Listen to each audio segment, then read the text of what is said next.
Good evening, everyone. I welcome you to this July ordinary meeting of Oberon Council. This meeting will be live streamed via Teams webinar facilities. Recordings of council meetings or parts thereof cannot be copied, recorded, reproduced, reused or transmitted without the prior written consent of the General Manager. The meeting is being recorded and will be made publicly available on Council's website. Persons attending the meeting should refrain from making any defamatory comments or statements. Council acknowledges that this meeting is being held on the traditional lands of the Wiradjuri, Gundungurra and Darug peoples, and we pay our respects to the history and culture of the elders, both past and present. Prayer, to ask those to stand for prayer. Those councillors wishing to leave, members of the public wishing to leave, please do so, and we'll ask you to return at the conclusion of the prayer. Thank you, Father Gibbons.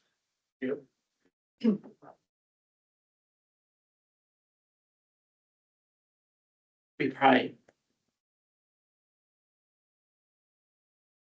Precious God, we thank you for our councillors and staff. We thank you for their time, energy, generosity, and talents, which are given in the service of the community they love and care for. Lord, inspire and guide their important discussions and deliberations on the items before them. And in their combined wisdom, may their decisions for the growth and well-being of our community come to fruition and success. Amen. Amen. Thank you very much. Clive, could you ask councillors to return, please? Graham and Tucker, thank you. Item 5, declarations of interest. Are there any declarations of interest? Sorry? Oh, sorry, record of attendance of all councillors I know are present and correct, and the staff named attendees are also attending. Declaration of interest, item 5. Yes, Mr. Mayor, I have a declaration of interest in regard to item 13.4. As this involves a pecuniary significant interest, I will leave the room whilst the matter is considered. Thank you very much. Any other declaration of interest? Councillor Hayden. Yes, just declaring that I'm a member of the Oberon Leagues Club that has a matter in 10.1 and 16.5, and it is non-pecuniary less than significant. Thank you. Thank you. Any other declarations of interest? Those declarations of interest are noted. Item 6, presentations. We have a presentation from Matt Armstrong from NBN. Thank you, Matt. Thank you, Mayor. I'm going to have my back in a little bit. So thank you, Mayor, Deputy, Councillors, Gary and team. Matt Armstrong, I think you probably know me by now. I'm the Regional Development and Engagement Manager for NBN. And so what I have to talk through tonight is about a 10-minute update. So that's probably been about 9 months since my last update. I do like to come in once or twice a year just to provide a bit of a touch point, to provide a little bit of an update. I'm more than happy to take questions as I go. I am going to try and move through the slide pack that I have quite quickly, so I'm more than happy to pause to take any questions. So as I normally do, I just start with a little bit about NBN 101. So we are a government business enterprise owned by the Australian government. We are a business and we do work under the Corporations Act. We also come under the Telecommunications Act. We are a wholesaler, which means we own and operate the network. We own and operate the network to create open access to retailers. So we have a non-discriminatory policy or obligation with retailers, which means that retailers have open access in effect. There's 120 something retailers, so it's great level playing field and a lot of competition within that marketplace. But the retailers provide internet plans and telephony plan services to the public and to the public. NBN operates, we call about the National Broadband Network. It is actually a range of different access technologies that create that network. Here in Oberon, it is fixed line, which is a combination of fibre optic and increasingly more fibre optic, and also still some legacy copper, which will be upgraded in about the next 12 months.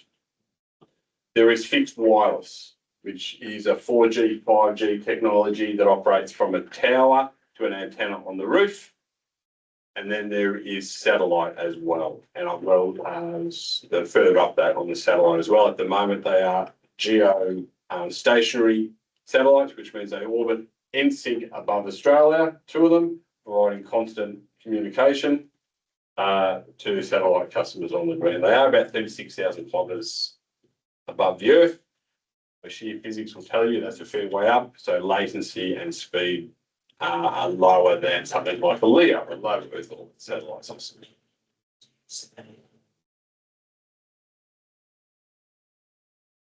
Just going through the technology mix and how that looks in Oberon LGA.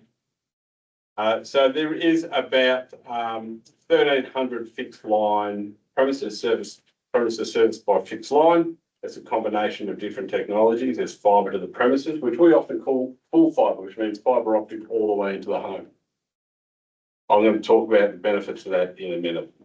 NBN has a national program to upgrade all fibre to the node, which uses legacy copper, to fibre to the premises. So we're working our way through that, and I've got a bit of an update later on about where Oberon is positioned.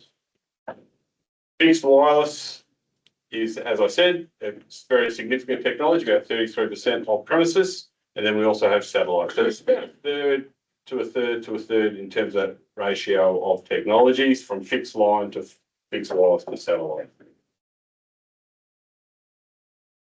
Just a little bit of a brief one. I won't read through the list, but just to give you an understanding of which communities and localities through the LGA are connected by the different access technologies. So O'Connell, Oberon are some of the main ones on fixed wireless. There are some patches of Oberon within the township that are on fixed wireless, so it is a significant technology from that aspect. And then also some of the outlying communities there, such as Black Springs, Edith, are on satellite. Here's a visual representation of what that mix of technology looks like in Oberon Township. I'm just highlighting some of the different colours here. So on the outskirts, you can see that fixed wireless, which is red. You can see fibre to the premises. So there's a couple of areas that you'll recognise as relatively new development, new residential developments. We build out our new developments with fibre predominantly. If there's a small lot development in a remote location, then we're not going to be able to extend the fibre network out to there, but within striking distance of the fixed line footprint, we will extend the fibre network out to that new development. There is also fibre to the node, so you can see that's the purple. There are quite a number of premises through Oberon that are upgrading from fibre to the node to fibre to the premises, and that's why you're starting to see some of those yellow dots interspersed amongst the pink dots. And we will see more and more yellow appear on that map as more and more people upgrade as well. And interestingly, NBN has just announced a couple of months ago a migration program. So we're just starting to look at certain areas in Australia where we are setting a timeline to exit from that legacy copper, which means we will migrate all people off the copper. So we need to do that really carefully because we need to make sure that we move at a pace that allows all customers to take the time to contact their retailer and to be able to upgrade rather than be disconnected. But it's the first time that we're starting to see NBN's longer term vision of exiting out of copper. The reason why we're doing that is copper is not really a very good technology for high data use. So it's a metal, it has resistance in it, which means that if you're in Oberon on fibre to the node, you're probably going to be on a plan that does 50 megabits per second download. That's about what copper can sustain. Nowadays, we know copper data demand is a lot higher than that in some instances. So fibre optic is certainly future-proofing that network. It can do at the moment up to 2,000 megabits per second download. And most people, when they upgrade from fibre to the node on the legacy copper to a full fibre connection, go from a 50 megabit per second download plan to a 500. So they're getting a 10-fold increase in speed, and that shows what fibre optic is capable Just a quick question for Yeah. me, sorry. Sure. Back on the reds, can you go back? of. Yeah, certainly. Great to see the purple transitioning to yellow. Any word on if red's gonna transition to any of that yellow or purple? At the moment, no. So we don't have visibility of a piece of work to flip technology. We call that flipping. So the boundaries are set based on the access technology, and the fibre upgrade program is not going into the fixed wireless area. There are some instances that I'll draw your attention to in Victoria through grant programs where that is happening in certain communities. So it is certainly on NBN's radar that if the opportunity should present, we would look at that, and we are doing that in other states. We would be looking to a grant program to do that, and in which case we would be working quite closely with the council in that regard. Yeah, it's just that there's quite a bit of red still in and around the There is, Oberon Township, which was always yes. Yeah, our issue to start with to try and mitigate that. yeah, I do appreciate that. Yeah, but at the moment, look, unfortunately, there is no plan to move that fixed wireless. Thank you. Yeah. This is what the fixed wireless coverage looks like, and I have just zoned in on the northern part of the LGA because the southern part doesn't have fixed wireless coverage. So I put this in a little more granular map. You can see there that there are two towers positioned in Oberon LGA, but then also a couple of towers outside, particularly in Bathurst near O'Connell, that provide a signal into this LGA to provide a service to customers. The fixed wireless towers can send a signal 29 kilometres, but it is what we call a line of sight technology. So it doesn't have to necessarily be a visual line of sight, it's a radio wave technology, so it's a radio wave line of sight. But landscape certainly impacts how far that signal can travel, which is why, although I say the distance is 29 kilometres from tower, you're not seeing a nice round circle because the landscape is blocking that signal, and it's quite hilly terrain through this LGA, so you see it is quite staying in that regard. So I've spoken a little bit about what the mix looks like at the moment. What we know is that data demand is seriously increasing.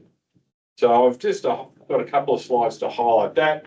10 years ago, we saw the data demand starting to rise. It was with the introduction of streaming services. So that was sort of the first thing that really put a load, or that data load, on the network. Then as some of those AI tools like ChatGPT came in, Copilot came in only a couple of years ago, they're very data heavy type device applications, and we saw data increasing again. What we're seeing, be mindful of that far end of that graph.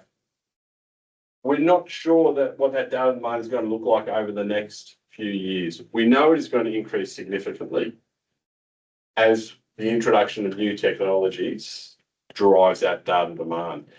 But that is the challenge that NBN has, and that's why we're running through a whole series of upgrades to keep ahead of that data demand, to ensure that the national network, businesses, homes aren't constrained from a data consumption perspective. A couple of things are driving that. One, in the home, a couple of years ago, 10 years ago, there were probably 3, 4, 5 connected devices. It was your computer, it might have been your TV. If you had a smart TV at the time, it might have been an iPad, you might have connected your phone.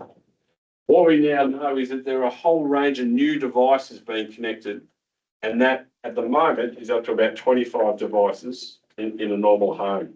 Things like your solar system, CCTV cameras, a whole range we've got multiple devices now, tablets, telephones, smart speakers, lighting, sprinkler system, someone was telling me the other day, cat feeder I heard the other day as well. All those additional devices create a load on what each home needs. So when I talk to customers, they often say, oh, look, I don't do a lot on the computer. Well, it's actually not so much anymore about what you do on the computer. It's about how many devices you have and how you're using those devices for entertainment for living, for business for education. And there's a whole range of new technologies coming or here now, and some are starting to adopt them. So I won't read through the list, but I think we're all quite familiar with some of the AI tools that are really taking hold, and that is being more, those AI platforms are being increasingly integrated into the way we live, work. So we know that that is certainly going to drive demand. And then we've got things like quantum computing, robotics. Once upon a time, they were sort of things of the future. Now they're very much being invented. But all these technologies, which is why I like to list them, they're all a leveler in terms of distance as well. So as a network is upgraded, the NBN network is upgraded, these tools can be utilised. And no longer do you need to be within a metro environment to use some of these platforms. So it is a great leveler, this technology and the network. So that brings me to the upgrades. So NBN, there's about 60% of the fixed line area that is currently eligible to upgrade to fibre to the premises. So to break that down, that means 6 out of 10 homes within the fixed line footprint today have upgraded or can upgrade to a full fibre connection. It's a customer initiated process. So the customer rings their retailer and says, look, I'd like to be upgraded. And that's because we have to come into the home and install some equipment. So it's important that the customer initiates that, so we have the right permissions, but also we've got a customer who's happy to let us in and do that piece of work. So that leaves about 40% of fixed line area in Oberon that isn't upgradable at the moment. June 2027 is the date that we currently have scheduled for that new part of the network to go live. So probably just under 12 months away. A lot of those dates are moving forward. I think that date does come forward, but at least we know it's under 12 months now. The part that is live went live probably September, October last year. And we know we just ticked over 11% of premises that can upgrade have upgraded. So it is a relatively slow burn. We sort of see 1 to 2% a month, and that's pretty common. I get pretty excited about fibre upgrades, but I think people generally have a lot of other things going on in their life, so they take their time to think about it. There are a range of premises that we know are on a fairly poor copper line. We have them flagged. We certainly proactively reach out to those customers to motivate them to upgrade and get off that poor copper line. So we are doing a range of things to engage with the public, NBN local. So my team, we do pop-ups, we do community engagement events, but the retailers and NBN corporate is also reaching out directly to customers as well. So just briefly, that's the area that is upgraded at the moment, the green outline. And so the areas outside of that are purple, those premises will have to wait until at this point June before they'll be able to upgrade.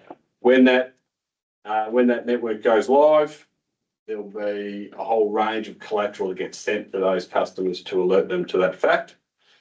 Our retailers do a fairly good job in terms of alerting customers, but we will certainly be on ground as well, doing engagement activities. In the interest of time, I might skip that. But just coming back to fixed wireless, so that has been upgraded about 2 years ago in this region. Prior to that, the maximum speeds was about 75 megabits per second, now up to 400. So we quadruple almost the capacity of the network. So in terms of speed and current capacity, that's been a significant upgrade. We're still doing work on individual premises to upgrade the antenna. And so we've got a fairly active program of techs going out and upgrading people's homes as well. The upgrade in terms of satellite. So NBN announced a few months ago now that it was going to partner with Amazon to transition our satellite service, which is a high Earth orbit satellite service called SkyMaster, to a LEO product. The LEO satellites, they orbit at a low level in the atmosphere and they move through the atmosphere. So if you were let's say today on a Starlink system, which uses the same technology, and you were communicating, it'd be communicating to a satellite, let's say just directly above us. In 3 to 5 minutes, it'd be communicating to the next satellite. And in 3 to 5 minutes, you'd be communicating with the next satellite. So they are moving through the atmosphere at a rapid rate. They orbit around the Earth. So the satellite today that you might be communicating with at this minute, in a couple of hours' time, it might be over the US servicing a US customer. So it is an international network, and that's why we're partnered with Amazon, because they're creating that new LEO network to be able to operate our NBN service to sell customers to. Sorry. We will be doing professional installs. So the NBN model is to do, we send out our technicians to do all the installation work. We own the equipment, we upgrade the equipment. So what is installed when this network goes live will be NBN owned. If it gets struck by lightning, if it breaks, we will come and fix it. There's no cost for that equipment. It's just the plain cost. So Matt, obviously, NBN has been probably behind Starlink and Elon Musk in this area, and a lot of people have taken up the Starlink. Yep. What benefits is it, this relationship with Amazon, noting that Amazon, as I understand it, don't have a lot of satellites, as many satellites already, nearly the number that Starlink have got in the sky at the moment. That's exactly right. So what are going to be the? Yep. I mean, how are you going to? The race is already, the horse is already bolted, if I can use that expression. How are you going to match Starlink? How are you going to be able to offer services? Is it going to be substantially subsidised so that it's considerably less than $150, a month for Starlink? I mean, what's the business case for this, bearing in mind that you've already got a competitor out there who's taken a large slab of the market already? Yeah. So, firstly, we have still quite a large satellite customer base. So it's important for us that we are enabling them to connect via the best technology that we can when this goes live. So there's an incentive to upgrade, to keep moving with that technology. In terms of, let's say you call it the Starlink versus NBN, there's an industry paper out at the moment for consultation. NBN is focused on providing a very price accessible service. So we haven't landed on the exact pricing yet, but it'll be very price accessible. So that's one of the main focuses too. In terms of what customers, when this service goes live, there'll be competition and choice. So that's really important. Like Starlink is a great technology. It's created choice. It's fantastic to have choice. It's been a game changer in a lot of ways for some customers in fairly remote, difficult to reach locations. So understand where Starlink is at, but in terms of NBN's motivation, we're still very important for us to be able to offer a LEO-based satellite service to our customers.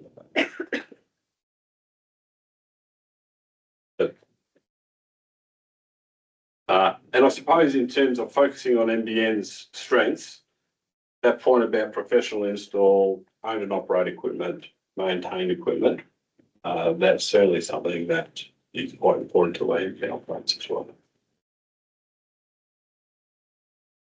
I've gone through a fair bit of information there. Which technology, and a lot of people often say, well, which technology am I on? Which upgrade pathway is available to me? NBN actually has a really good website. It's very intuitive. It sits on the NBN's front web page. It's a check your address tool. You type your address in. It's intuitive text, which means it will find your address as you start to type it in. You select it. You hit check residential, or if you're a business, check business. It will tell you what access technology you're on. It'll tell you what the range of speeds that are available under that technology. It will tell you what upgrade pathway is available to you now. If it's not available now, it'll give you a date as to when that's going to go live. And it's also got a pretty good function there to register for updates if you want to be prompted in 8, 12 months when that upgrade is available. So we spend a lot of our time talking to customers and directing them to this, taking them through that process as well. I think I've spoken for my 10, 15 minutes, so I will. Well, there you go. So I do have a couple other slides, but I won't take up any more time on your agenda.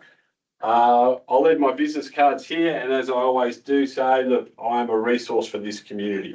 So, and that is as much to councillors as everybody else. So if there's something I can assist with, if there's a member of the community I can assist, please pass on my details or point me in the right direction. If you have something that I can investigate for you, look, always happy to do that. I do that with all community members. So it's a great demonstration of what I do every day with residents and businesses. Just very quickly, there's only one thing I'd like to advocate for, and that's phone services like Springs. Thank you. That, in adjoining, Shire, you've got to put a conduit in your house for the NBN. Is that like here and no? For the upgrade? No, even if it's a new build, you've got to put 50 mil conduit, 25 mil conduit in.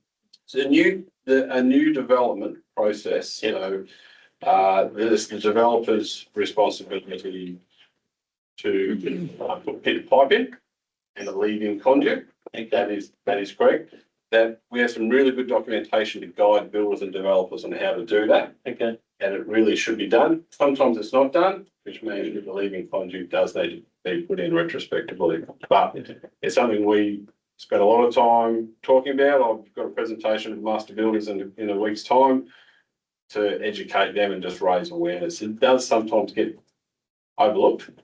So if there's no leading conduit in the ground, it needs to be installed. And the other thing is our NBN from here to where it connects by pole out on the Aerial? Aerial. There is a bit of aerial through Oberon. Yes. And is it ever going to go all underground, or it's going to stay up on the power poles? We will look when we do the upgrade, it's like for like. So if it's aerial, we will look to do aerial, because often it's aerial because we might not have the street pit and pipe in place to get to your premises. I mean, yeah, the rural lead into the town, isn't it all by aerial from the power lines from down around Taranara all the way up? Hangs on the power pole.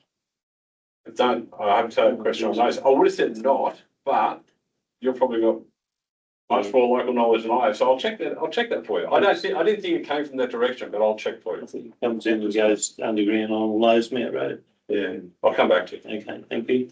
All right, thanks very much, mate. Thank you very much. Thank you.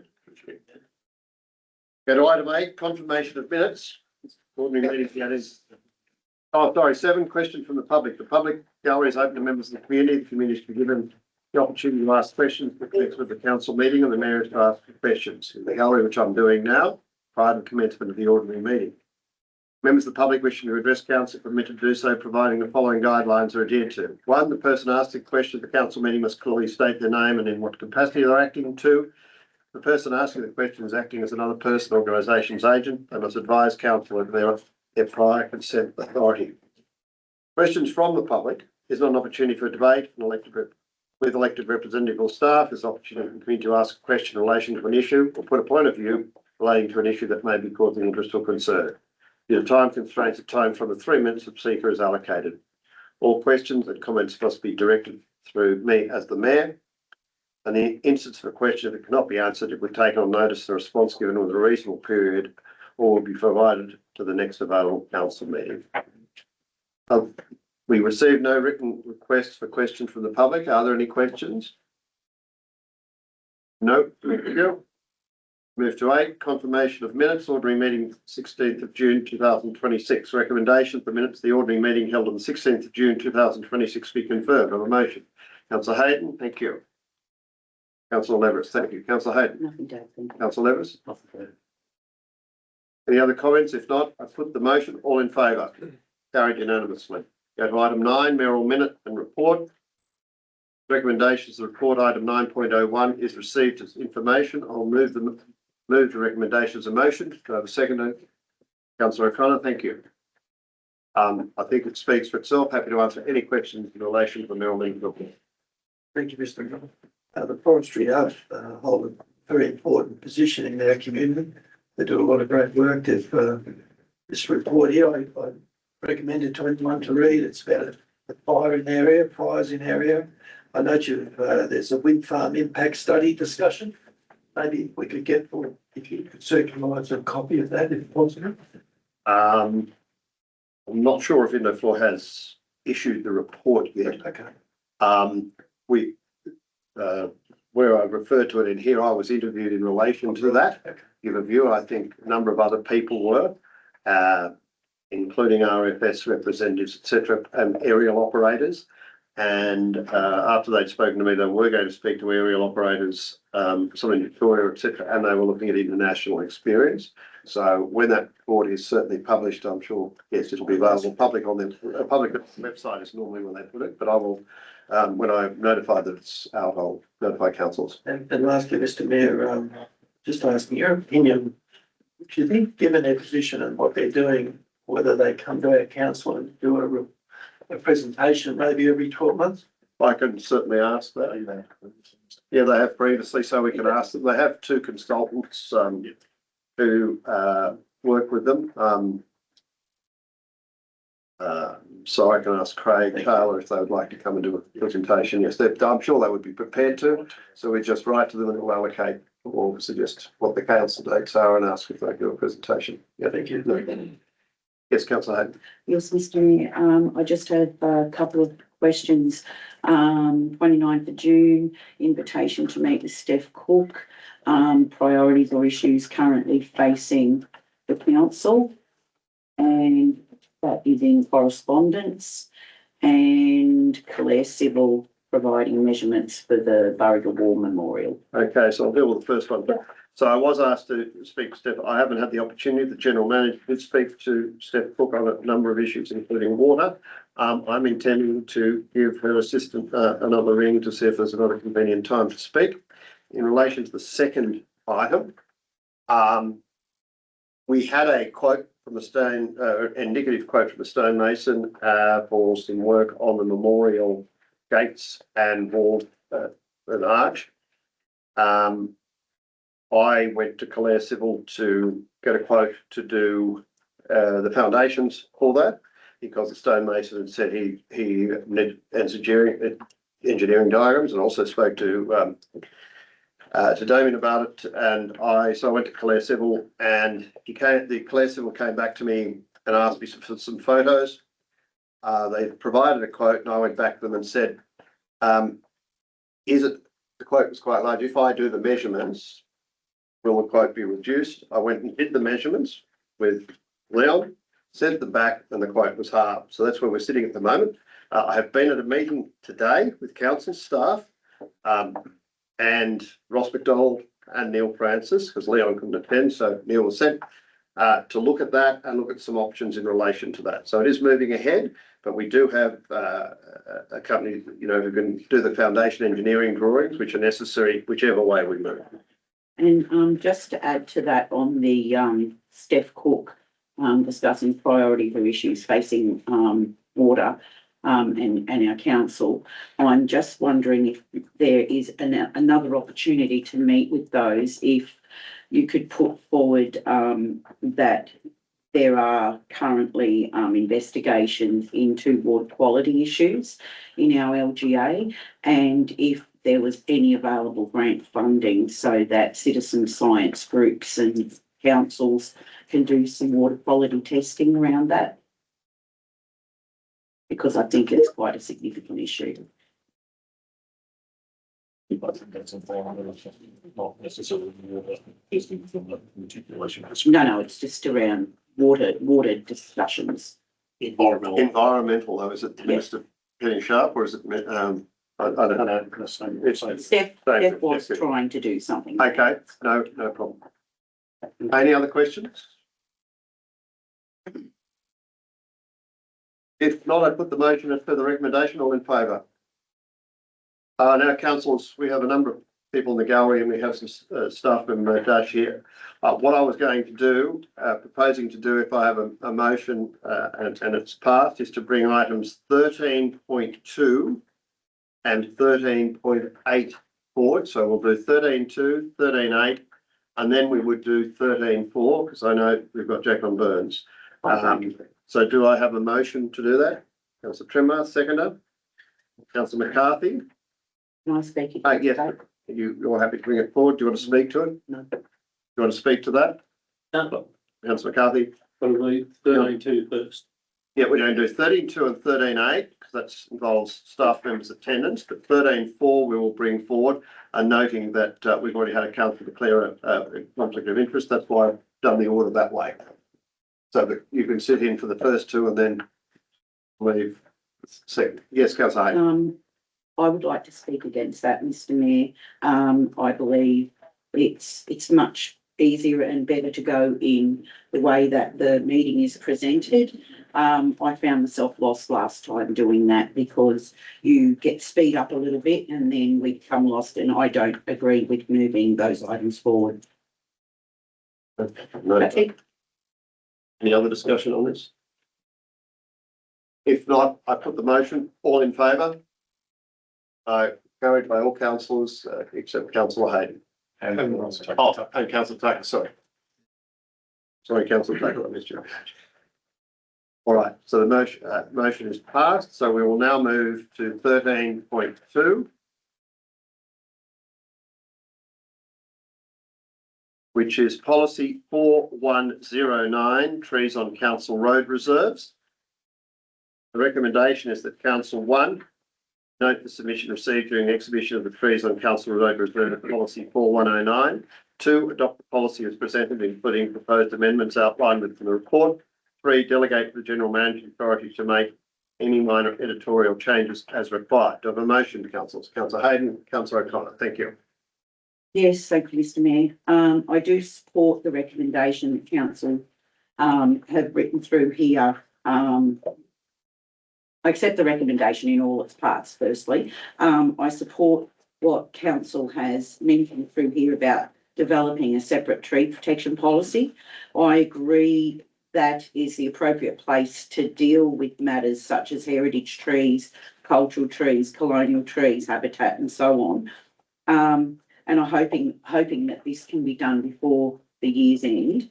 I also note that while this policy states that pruning around power lines is undertaken by Essential Energy, the attached Essential Energy fact sheet states that Essential Energy works cooperative with councils and consults councils where street trees are identified for removal. I think that consultation process should be reflected and embedded in this policy, so council's role is clear, particularly where significant roadside trees are concerned. My concern is that the policy lacks an implementation framework. It identifies the works manager as policy contact, but it doesn't explain who's responsible for assessing the trees, when specialist advice should be obtained, when an arborist should be contacted or consulted, how environmental biodiversity, heritage or cultural considerations are to be assessed, or who is responsible for balancing those competing interests. And a policy should do more than state who to contact. It should establish clear decision-making criteria, responsibilities and processes. And that provides consistency for the staff, transparency for the community, and confidence that decisions are made against an agreed framework rather than relying solely on operational judgment. At the moment, I think the document reads like an operational procedure rather than a governance policy. It tells us what may happen, but not how those decisions will be implemented. And without that, the policy risks becoming little more than words on paper. Thank you. Councillor O'Connor. Thanks, Mr. Mayor. I'd like to congratulate the director and her staff on a much improved policy. Just a couple of questions. Got a little bit confused. It's specifically roadside trees and no private trees. Is that correct? Yeah. And then just lastly, I drove out through Mayfield Road the other day. We had some fantastic work done along our road, Sewells Creek Road, and Mayfield had it the year before. You've probably already done it, but it does show the impact of regrowth on the Mayfield Road. It's sort of like all that great work you did, it's a huge amount of work there. And Mayfield Road's only probably another 12 or 18 months and a little back and forth. So it just does highlight the importance of getting it, and what I'm saying is, we just need to formalise that spray, the control program, once we do it, because the money spent up front, that little bit of spraying is not a lot of money, but it just needs to be done, but that Mayfield Road really does highlight it. And Councillor McCarthy and I had a discussion earlier this evening. And as I said, we, especially in relation to wattles, they really need poison very quickly after you cut them because they seal up very quickly. But you know, Those comments are well and truly noted by the guys that are doing the work. Yeah, that's it. Really. Councillor Tucker. Thank you, Mr. Moore. I've got an amendment which I have sent to Sharon earlier today. Would you like me to read it? I've got it here. So you, parts 1 and 3 of the recommendation remain unchanged, and I think you're proposing part 2, new part 2. Adopt the policy in proposed amendments outlined within the report and the following further amendments. Yes, Is that right?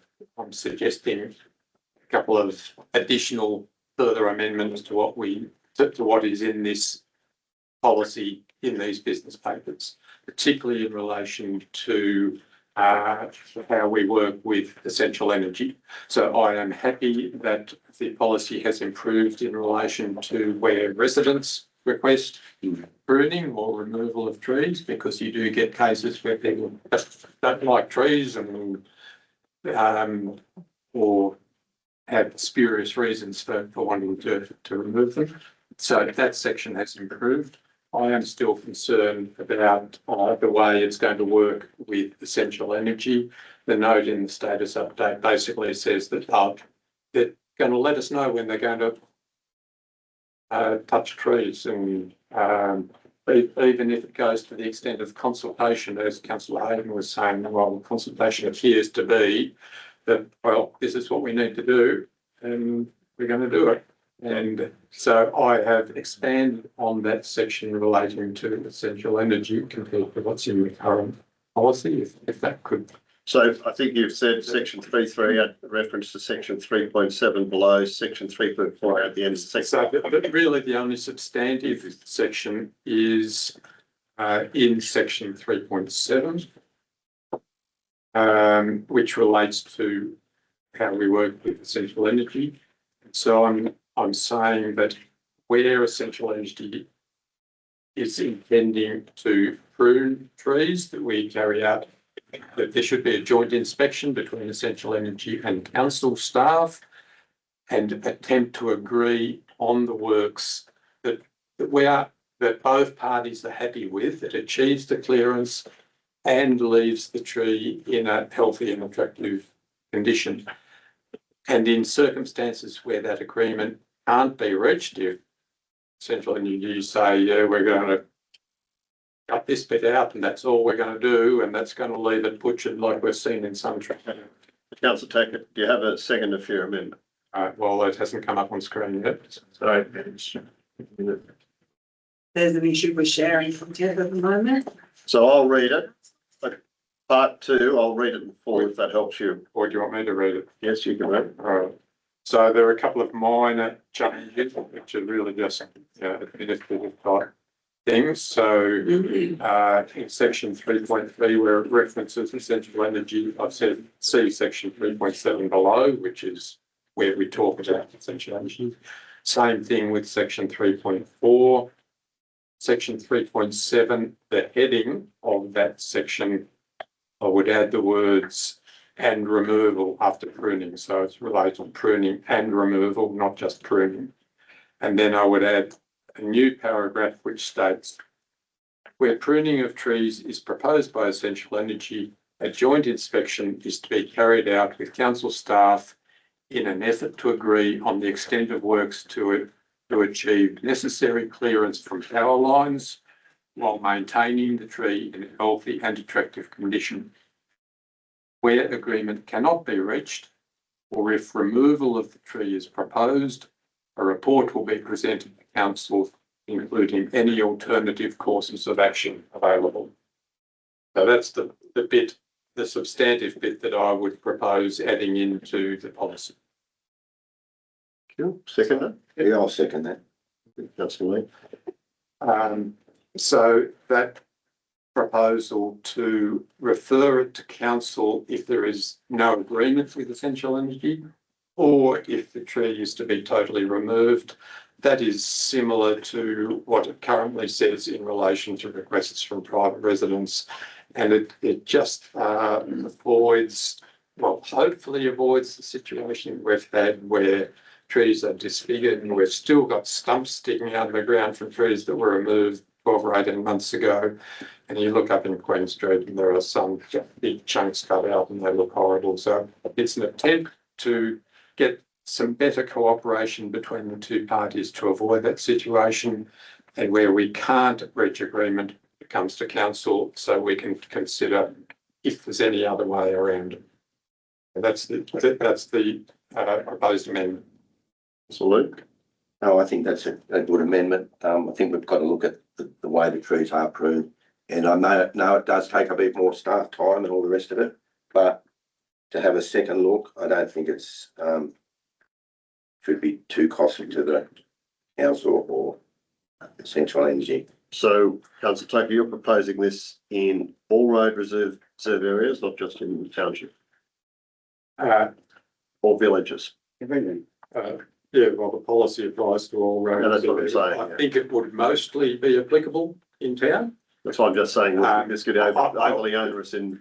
I would be surprised if there was any disagreement out of town. It is in town where you see that some of the disfigurement.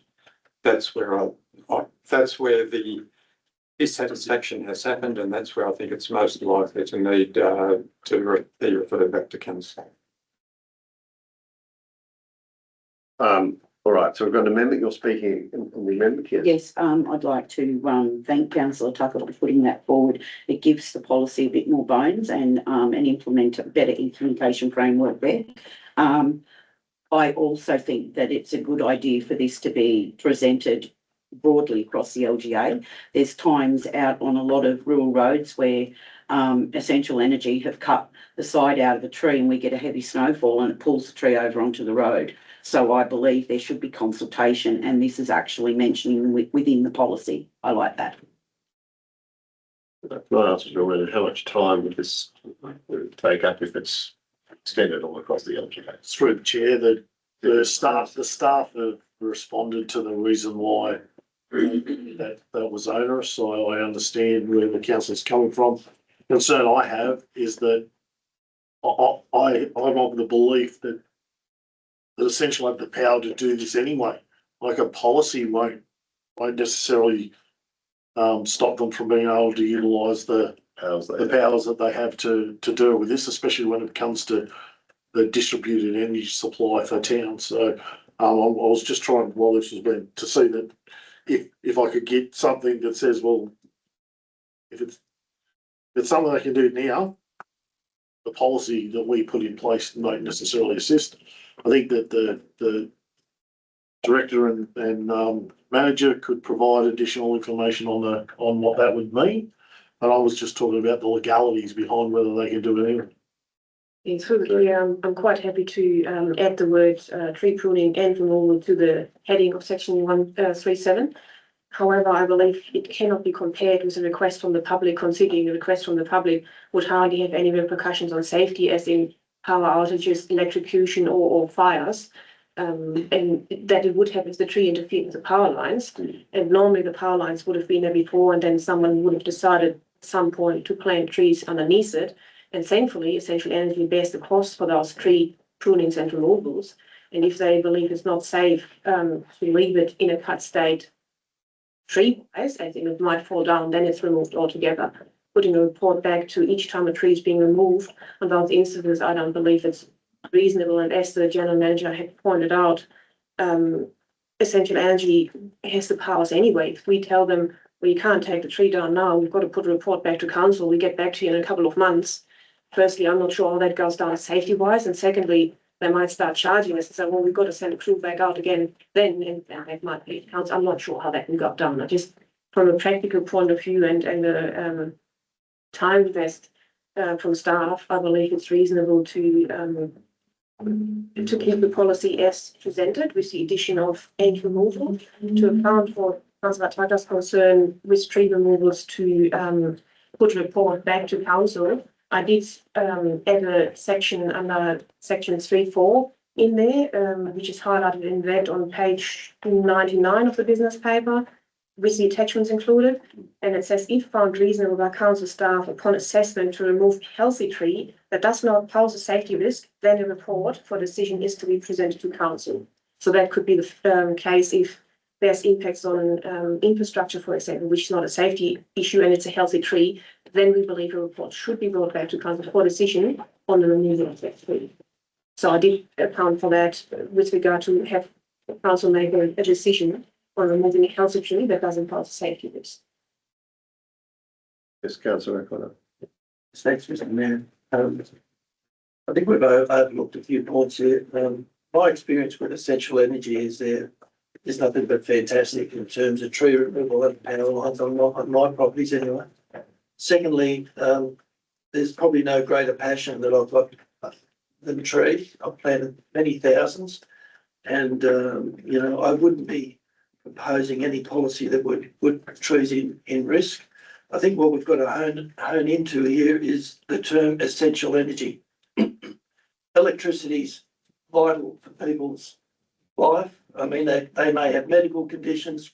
We've got to put that first and foremost, and that's why it's called essential energy.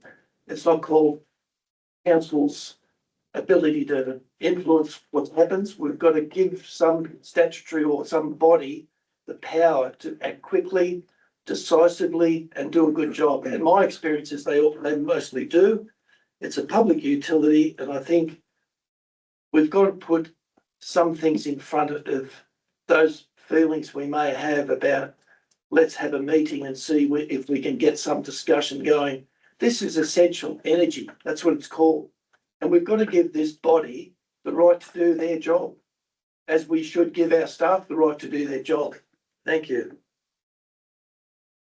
Councillor Williams. Thank you, Mr. Mayor. Look, I think there's a lot about aesthetics.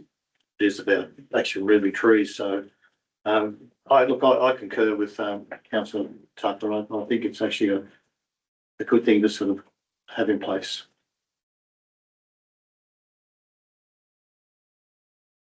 I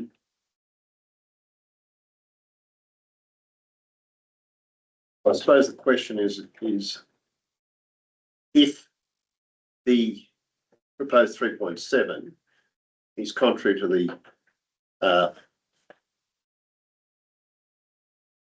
legislative requirements or the legislative ambit that essentially or essential energy already has under state legislation, can it actually be utilised? I suppose I've had, like Councillor O'Connor, numerous interactions with essential energy over trees, as most property owners do at times. Normally they're good. I have had some issues with them in their pruning, and a couple of times they've taken the wrong trees out. But they do have powers, and they do normally consult, at least to get a plan together. My concern, I suppose, is a little bit if we're breaching is the amount of staff time it could take, but also if in enacting this section 3.7 in our policy, it's actually contrary to what they can do legislative. Where do we stand? And obviously the legislation prevails. So I'm wondering whether,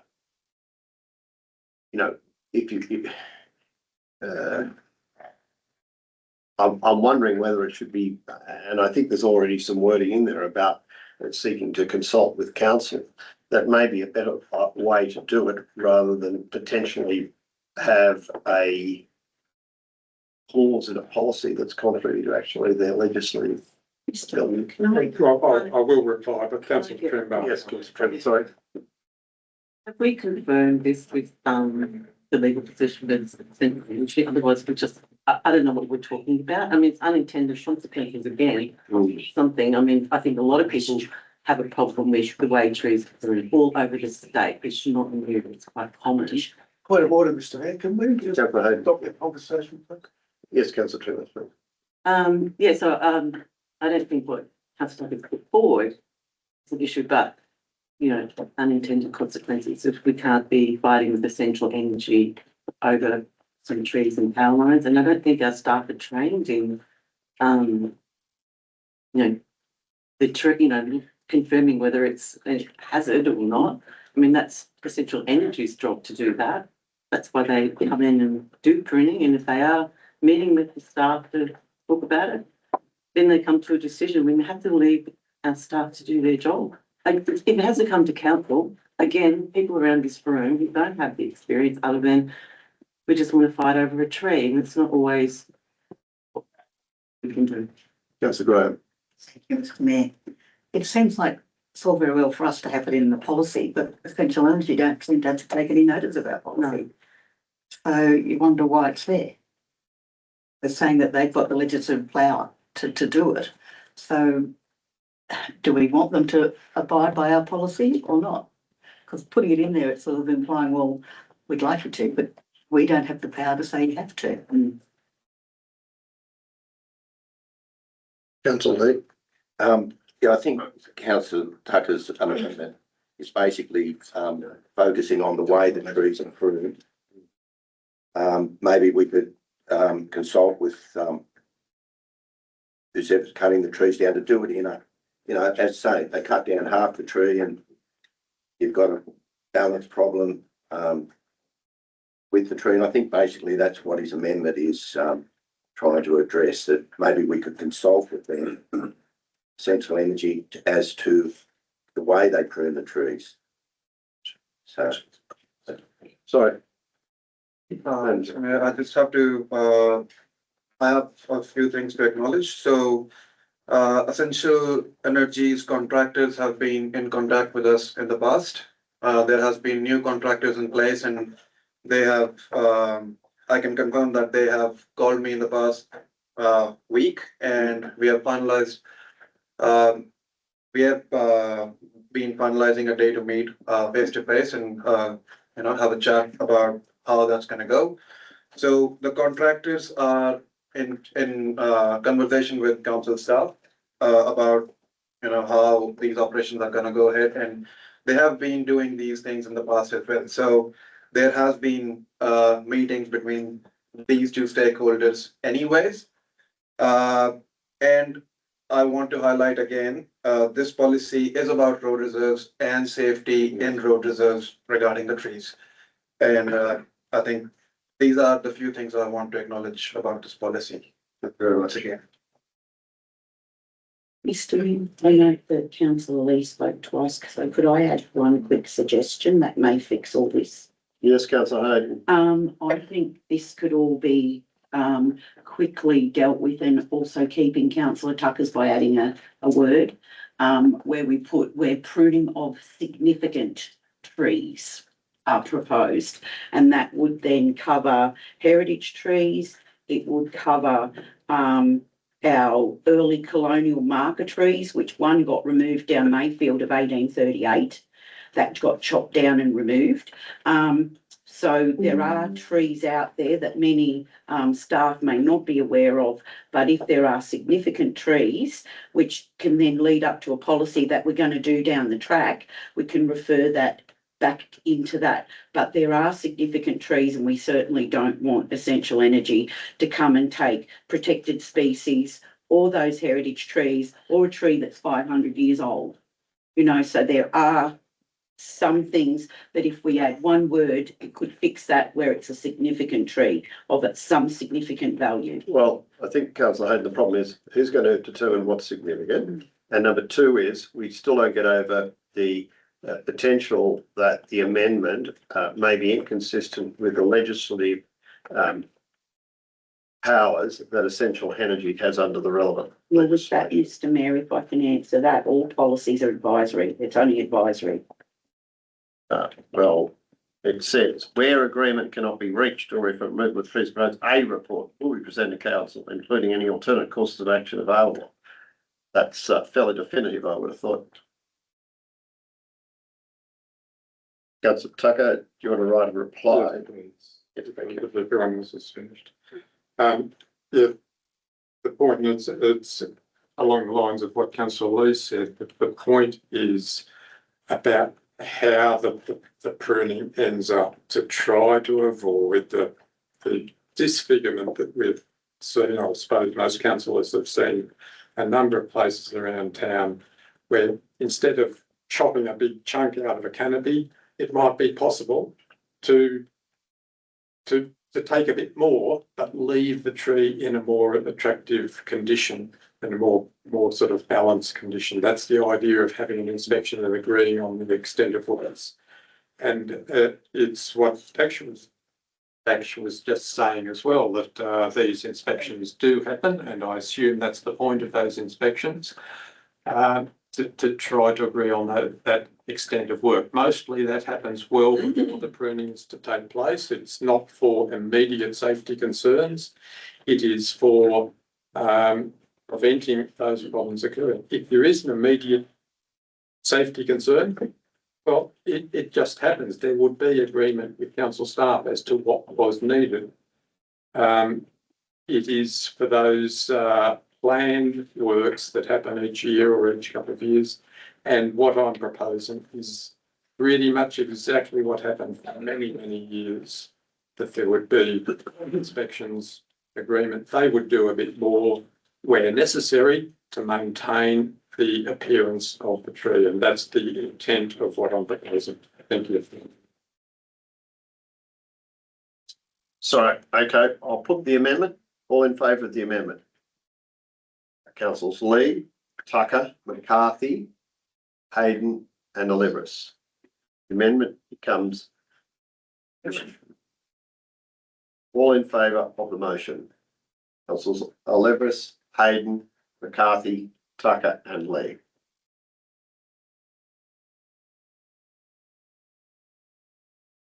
Okay, we go to 13.8.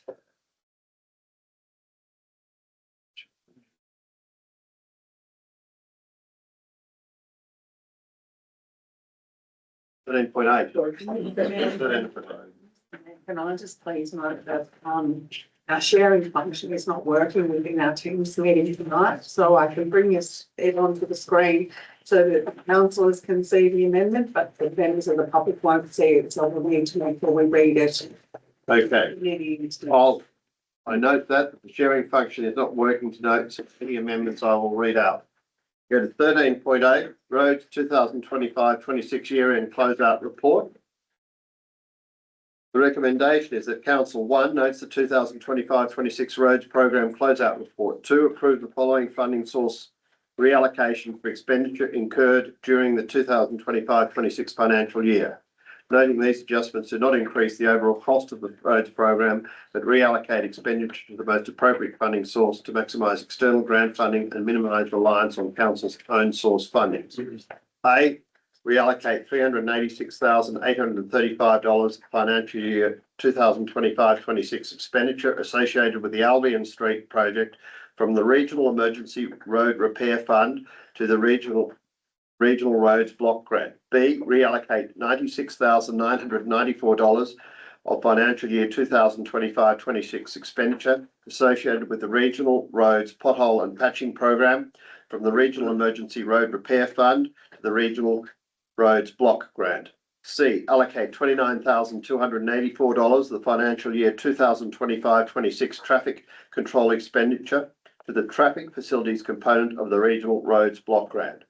D, allocate Regional Emergency Road Repair Fund funding to the following financial year 2025-26 works. Geelong Road Roman 1, Geelong Road resheeting, $102,057. Roman 2, North Street Drainage Works, $10,391. Roman 3, Hazel Grove Road Drainage Works, $8,308. Roman 4, Isabella Road Drainage Works, noting the word works is spelled incorrectly, $6,048. 3, endorse the transfer of $66,149 from the financial year 2025-26 roads program to the infrastructure renewal reserve. 4, adopt the carried forward road projects and associated budgets from financial year 2025-26 for inclusion in the 2026-27 roads program as detailed in the schedule included in this report. 5, include all approved financial adjustments arising from this report to the first quarterly budget review statement for the 2026-27 financial year. 6, authorize the general manager to make minor administrative amendments as required. Do I have a motion, please? Councillor Tucker, thank you. Seconder, please. Councillor O'Connor. Thank you, Councillor Tucker. Thank you, Mr. Mayor. I did have a number of questions about these things that I wasn't clear about, not necessarily concerned about.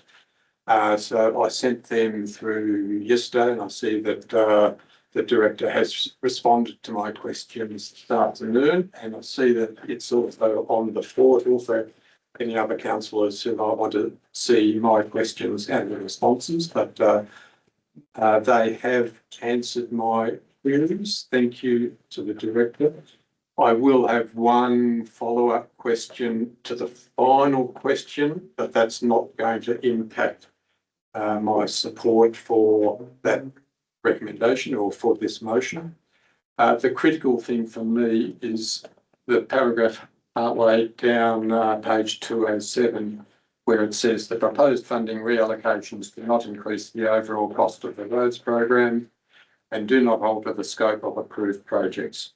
Rather, they represent a reclassification of expenditure to ensure costs are allocated to the most appropriate funding sources in accordance with the eligibility requirements of each funding program. And that's something that we should always be doing anyway, utilising funding that, for example, if some funding has to be spent this year and other funding can be carried over, then to make sure that it happens in that way is just good management, and I recognise that is all that this motion is attempting to do, and it will all be confirmed at the QER one anyway, so I am happy to move that motion as written. Thank you. Councillor Cobb. Thank you, Mr. Mayor, and I want to thank the director and her staff. Another very detailed report which follows a number of detailed reports and workshops that we've had. So at this stage, it's for all us councillors, we've certainly been fully briefed, and this is just the end result of that. Thank you. Any other discussion on this matter? Councillor McCarthy. Yes, going through the allocation of the money, it doesn't show where we're going to repair that road on Lowsman Road. So what bucket of money has it got to come out of? Director, I think Councillor McCarthy is referring to there's been some deterioration of the road, Lowsman Road, along in front of Fort. I'm aware of the deterioration. I've seen your notice of motion in relation to that one as well. We're currently still investigating the source of the failure. It was noticed a few months back and was discussed or touched on in previous council meetings and or workshops or get-togethers with councillors.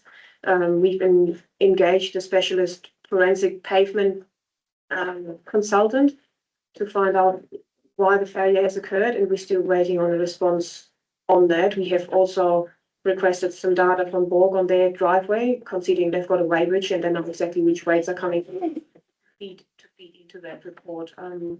Did you want to elaborate any further on that, Dutch? Yeah, so the defect we have currently, as you have mentioned, so we have plans to temporarily fix it with some solutions which will be giving it a life until we permanently fix it, which will be a construction period. Until that, we have plans to do some signage there for a traffic hazard. And as the director has already spoken about, the solution is being prepared by the consultants, and we are still waiting on that.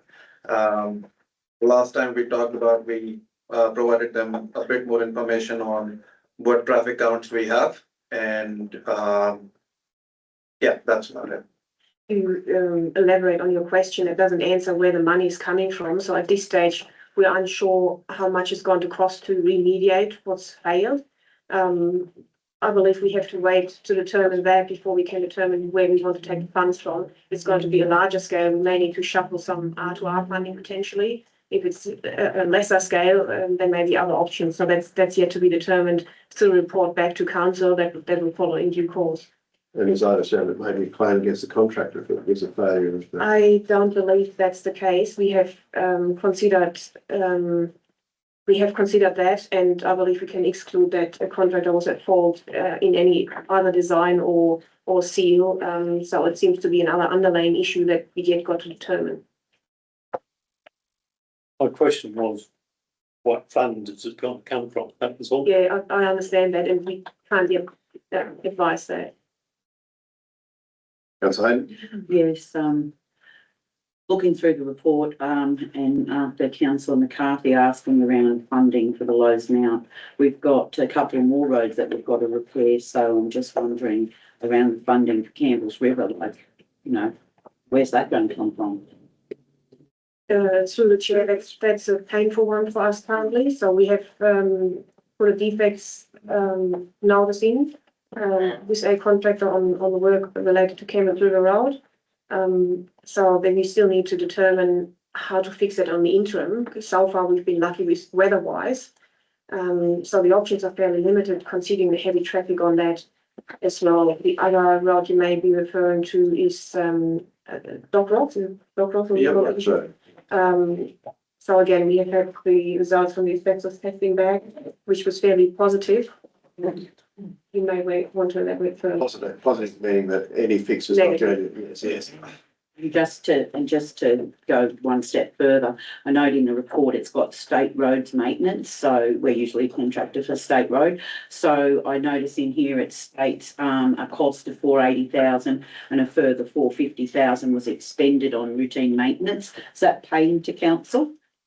That's being paid to us. So it hasn't been written in there as positive wording. That was all. Through the chair, that's because we have to then do the work, and that's what the cost is. Yeah. I'll just raise, just to go back a second, I remember Campbell's River Road, after significant conversations with the state and the federals, have now been declared a natural disaster.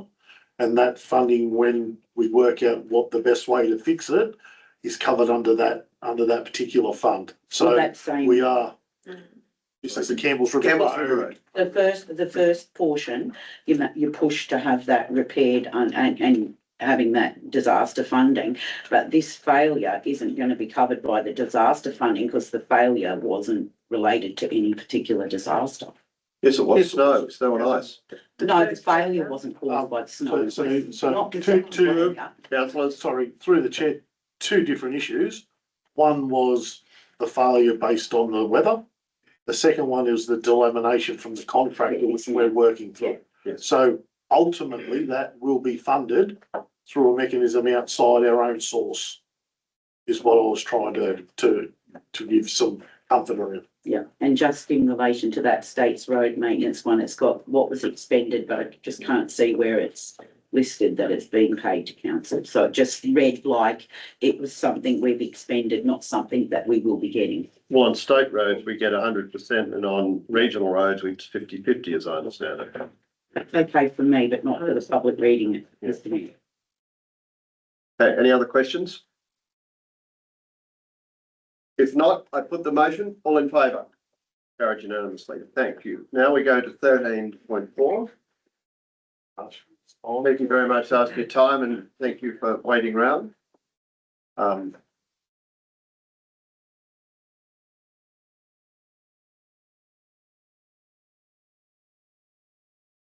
I note 13.4 is DA 2026-013 boundary adjustment subdivision 899 Beaconsfield Road, Essington.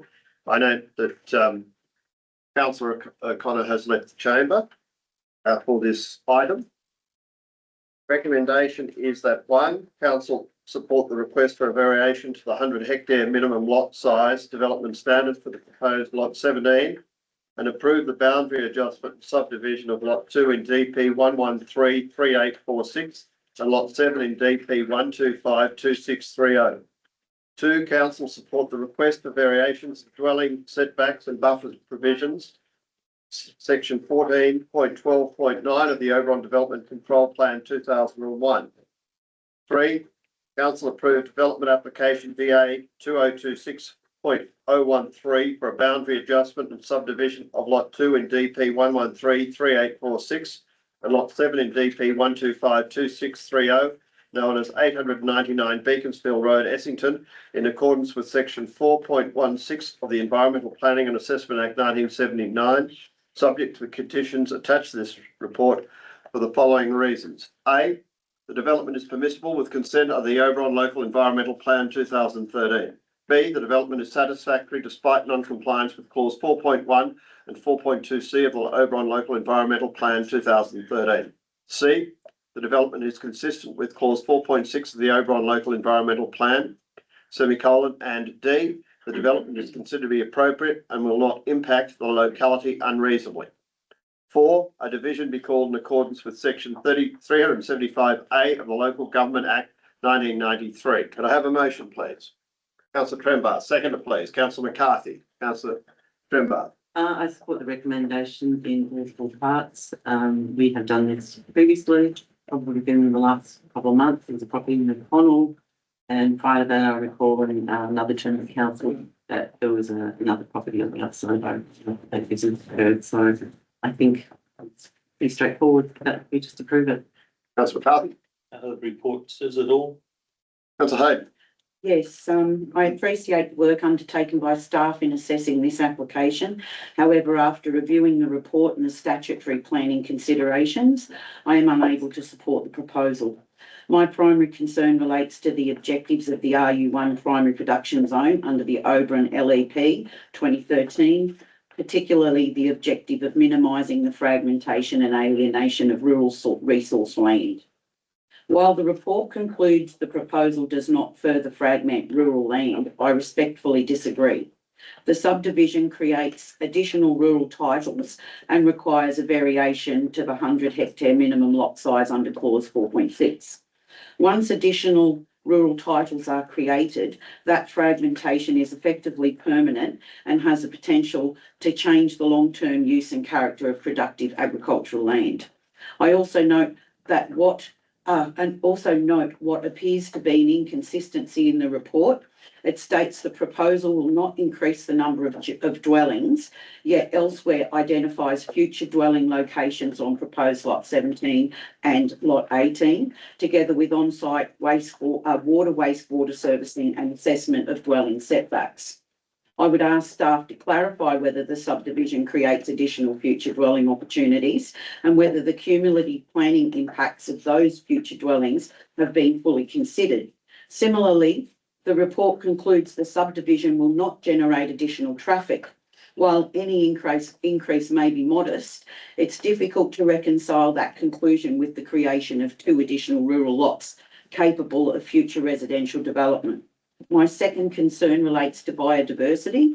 While no vegetation clearing is proposed, the report acknowledges that Follies Creek and Native Dog Creek traverse or adjoin the property and are associated with mapped biodiversity values. These are environmentally significant riparian corridors, yet I consider the biodiversity assessment to be relatively limited. The report also concludes the land is not mapped as core koala habitat.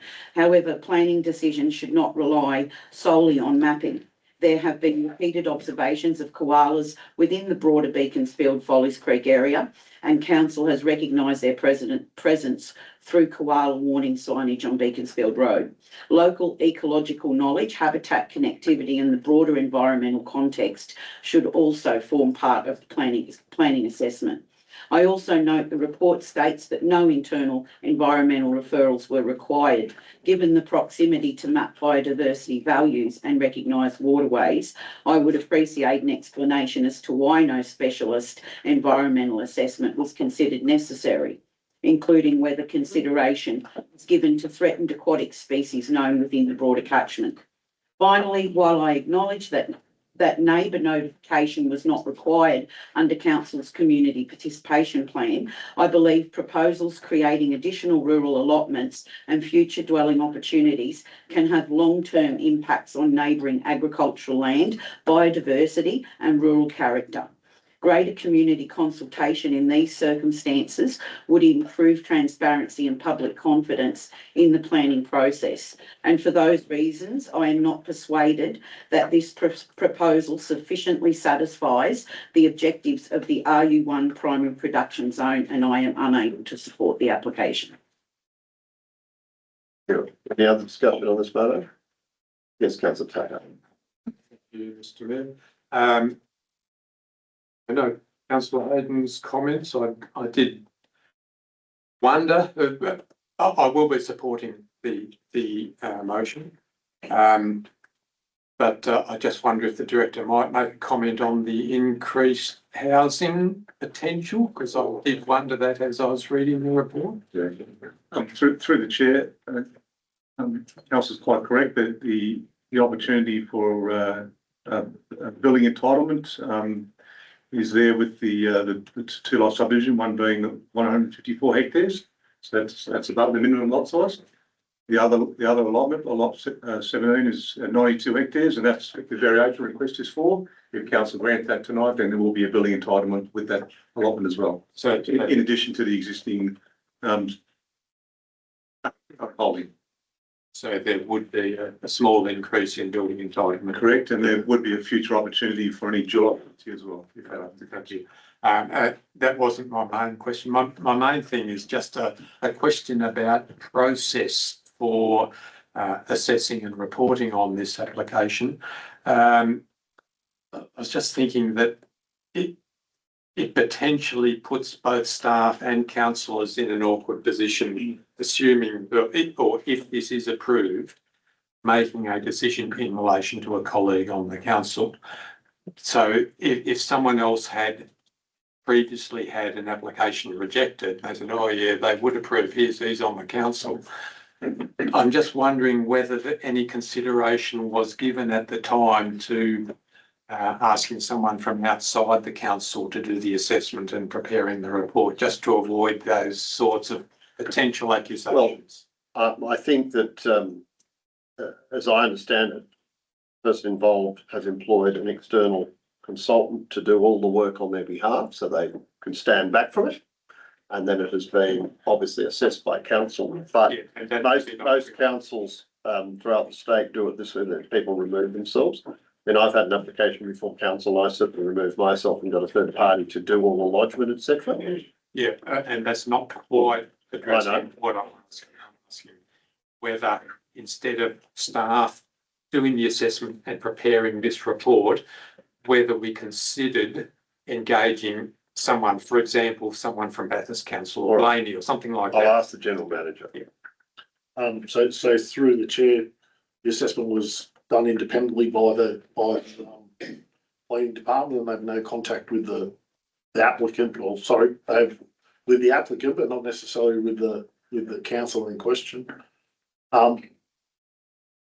Given the nature of the application, I think it's quite comfortable that our staff are quite capable of delivering an independent assessment. I understand exactly where you're coming from in terms of the potential for perceived bias. That's the point. I'm comfortable as well that we have the capability of doing it. It was, the purpose of the question was just about avoiding any potential for that perception of favouritism. My other comment would be is that we previously done this before, and it just goes through the same process as anyone else would. And that was all I had. Councillor Graham. Thank you, Mr. Mayor. I'll support the recommendation. Councillor Hayden's arguments really was not for the adjustment to the boundary, it was for development Generally. as is, which is not really what we're discussing. We're looking at that boundary adjustment, and I'll support that. Oh, sorry, you seconded it. I've already seconded, but I just want to be aware that any decision we make on planning is contested. Any other discussion? Councillor Tremont, do you want to run to reply? No, I think it's very straightforward. And as Councillor Graham pointed out, we're really just talking about a boundary adjustment. All right. I put the motion as per the recommendation, 13.4. All in favour? All Councillor Trembath, Councillor Leveris, Councillor McCarthy, Councillor Graham, Councillor Tucker, Councillor Leake, Councillor McKibben in favour, Councillor Hayden against, and obviously Councillor O'Connor has abstained and removed himself from the room, so don't stop voting. So the motion is passed. Councillor Graham, could you ask Councillor O'Connor to return to the chamber, please? Thank you.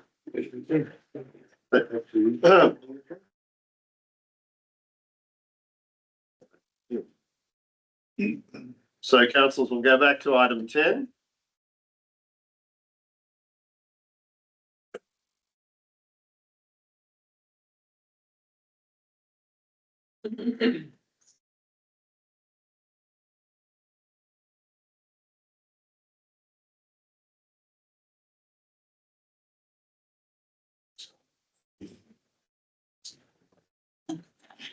So 10.1 is decision motion assessment 1239401 write-off request.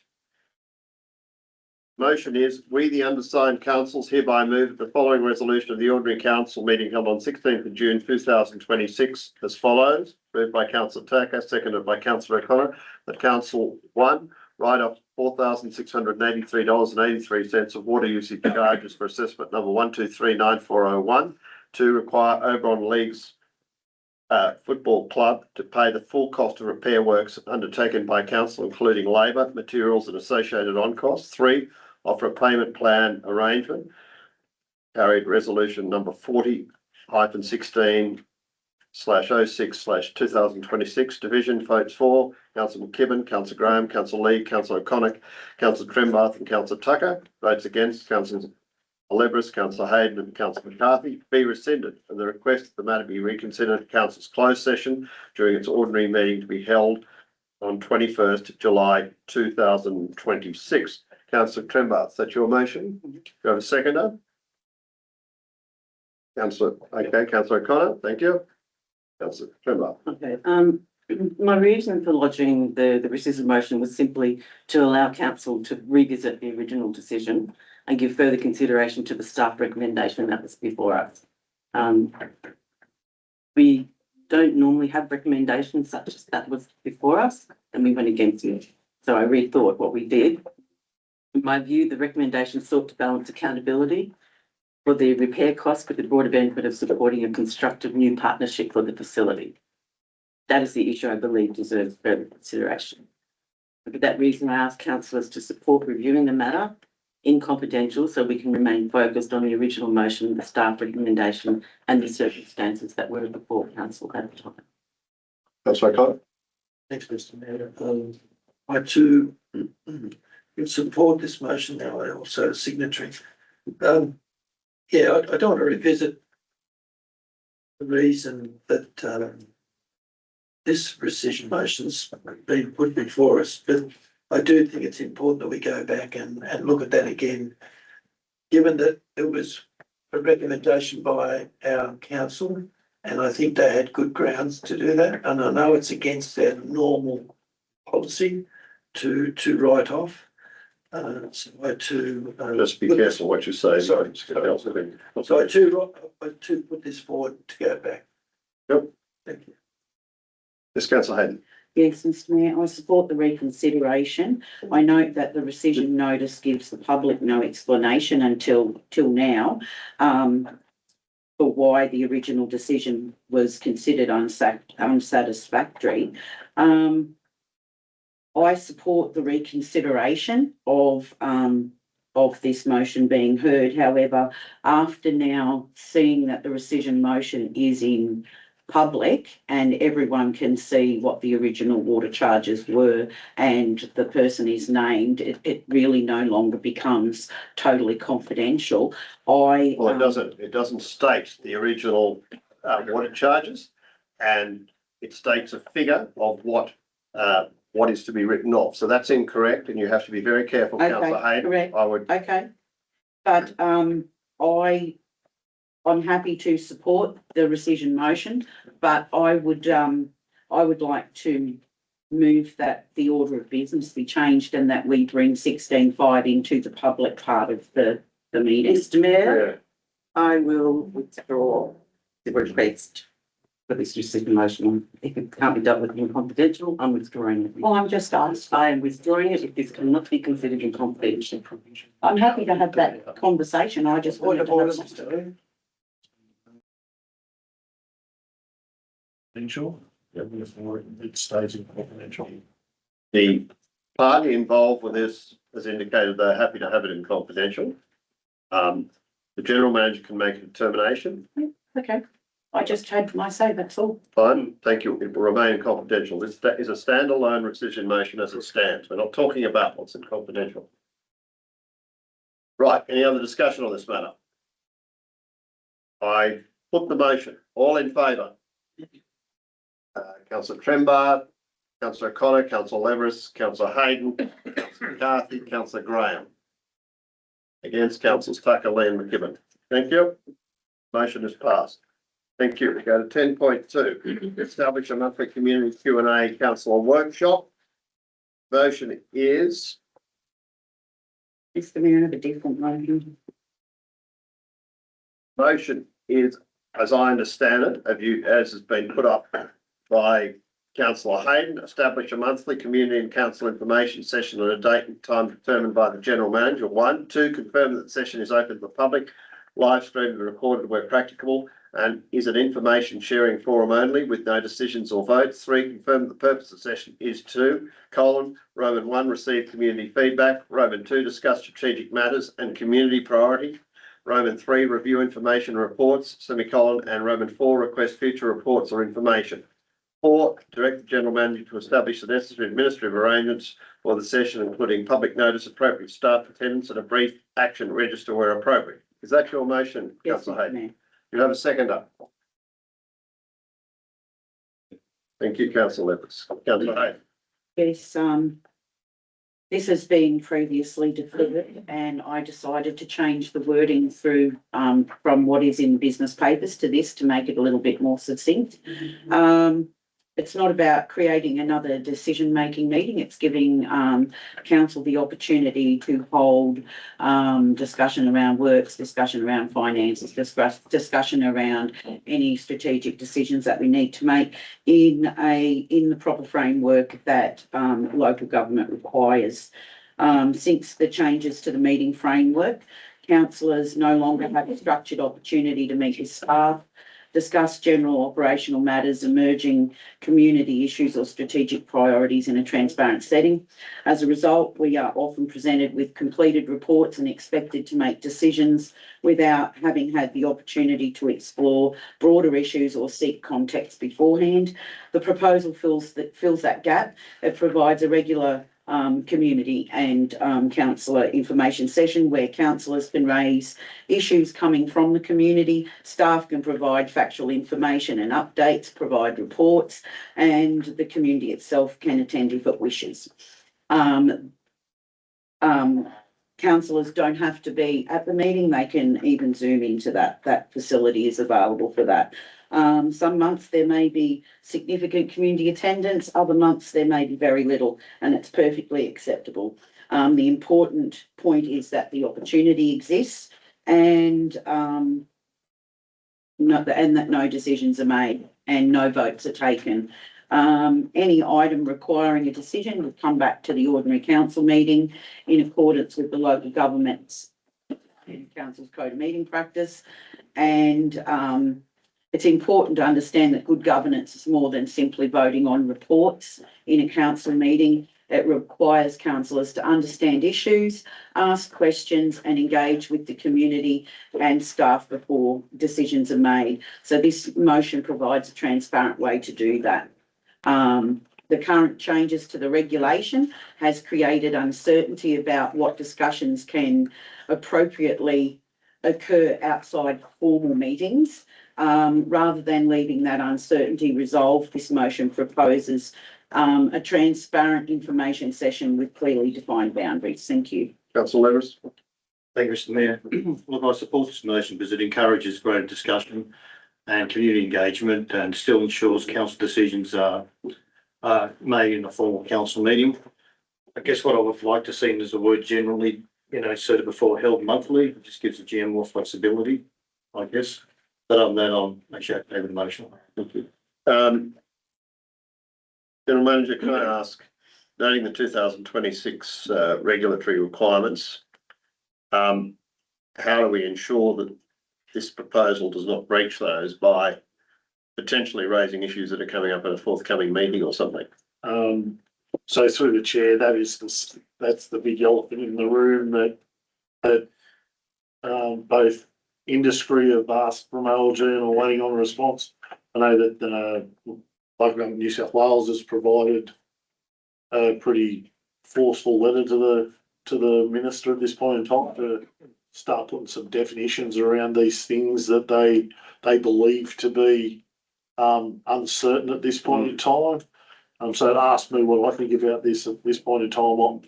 What my position was is that, well, the 2021 gives us some flexibility as I provided for at the last meeting. I note that the following regulation by the minister has thrown once again a spanner into those works.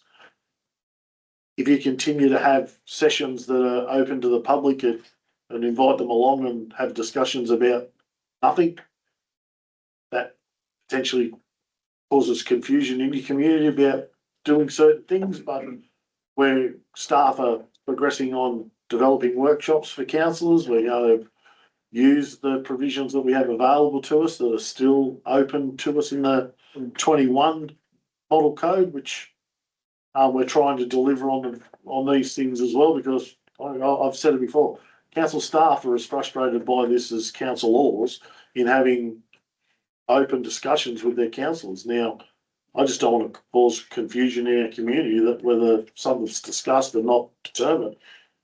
What does that look like? Councillor Tucker? Thank you, Mr Mayor.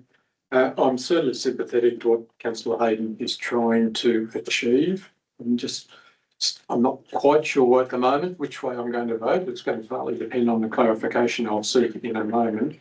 But just whether it's really necessary right now, given the current situation with the regulation changes and a likely forthcoming further new code of meeting practice, and we might have to go through the whole thing again anyway. I would have thought that the community session where people are able to raise issues, I would have thought that is for the time being at least partly covered by the fact that we now have questions from the public back in as part of the meeting, and it's not limited to items that are on the agenda. It can be any items. So I think that to some extent covers that aspect of it. The bit that I am unclear about, and it seems to me there's a discrepancy in the advice we've been given, in the General Manager's notes at the end of this motion, on page 47, it says controversial provisions that effectively fell away with the disallowance included the prohibition on private councillor briefing sessions. So that would suggest we are permitted to have private briefing sessions. However, No, opposite. yeah, so the 2025 Code of Meeting Practice placed a prohibition on private councillor briefing sessions. Yes. And this says that has effectively fallen away. Yeah, but the regulation, the 2026 regulations specifically reinstated that one. It left I think it left the others out, but the prohibition on private council briefing sections was reinstated by the minister by. That's what I thought. And that's what happened. That's the discrepancy I was trying to get clear in my mind. I know that occurred because we were at the Country Mayors of the Joint Organisation in Sydney, and it literally happened at night when we were down in Sydney. All right. So, or just after, yes. Yeah. So as things currently stand, we are still in the position where other councillors, apart from yourself, cannot have those private briefings. That's right. All right, we are expecting another version of the code of meeting practice at some time in the not too distant future. Given that the councillor of the community information sessions, I think, are to a degree covered by the questions from the public. I don't think I will be supporting the motion, but I acknowledge the work that Councillor Aid has put into it. I understand the intent. I support the intent in principle. I think we're better off just letting it ride for the time being. Any other discussions? Yes, Councillor Collins. I just got something very brief. I too support Councillor Tucker's comments. We also, at the moment, until the new rules come out, I've been through a number of other councils just exploring what other councils are doing, and they're using these mechanisms of questions on notice. And some of the councils have them published and they get answered, the public see them. It's a great tool that we might start to use because if they're listed and then they're answered, it gives more oversight, more transparency, and then we've also got the questions from the public side too. As Councillor Tucker, I want to be supporting this. Thank you. I just make the point, Councillor Connor, that you go to 14.7, questions from previous meetings taken on notice. That seeks to answer questions that have been raised by the public in meetings. And the one I was more talking about with that is also the councillors submit questions on notice. So, And then the following meeting, they get answered and so through the chair, we've always had a notice of motion provision within the order of business. In discussions internally, we are looking to have a notices of motion / questions on notice that gives that availability should councils want without the need for it to go through a notice of motion where currently we have that. So it's going to be one of those things that you've given me some delegation to be able to change minor administration things. So it's something so it doesn't need to be voted on. So it's just when it comes to me, what about this? I can put that forward, and if it requires a response, the response comes back, and it's transparent. That's right. It's fantastic. All right. Any other discussion on this matter? Not. I put the motion. All in favour?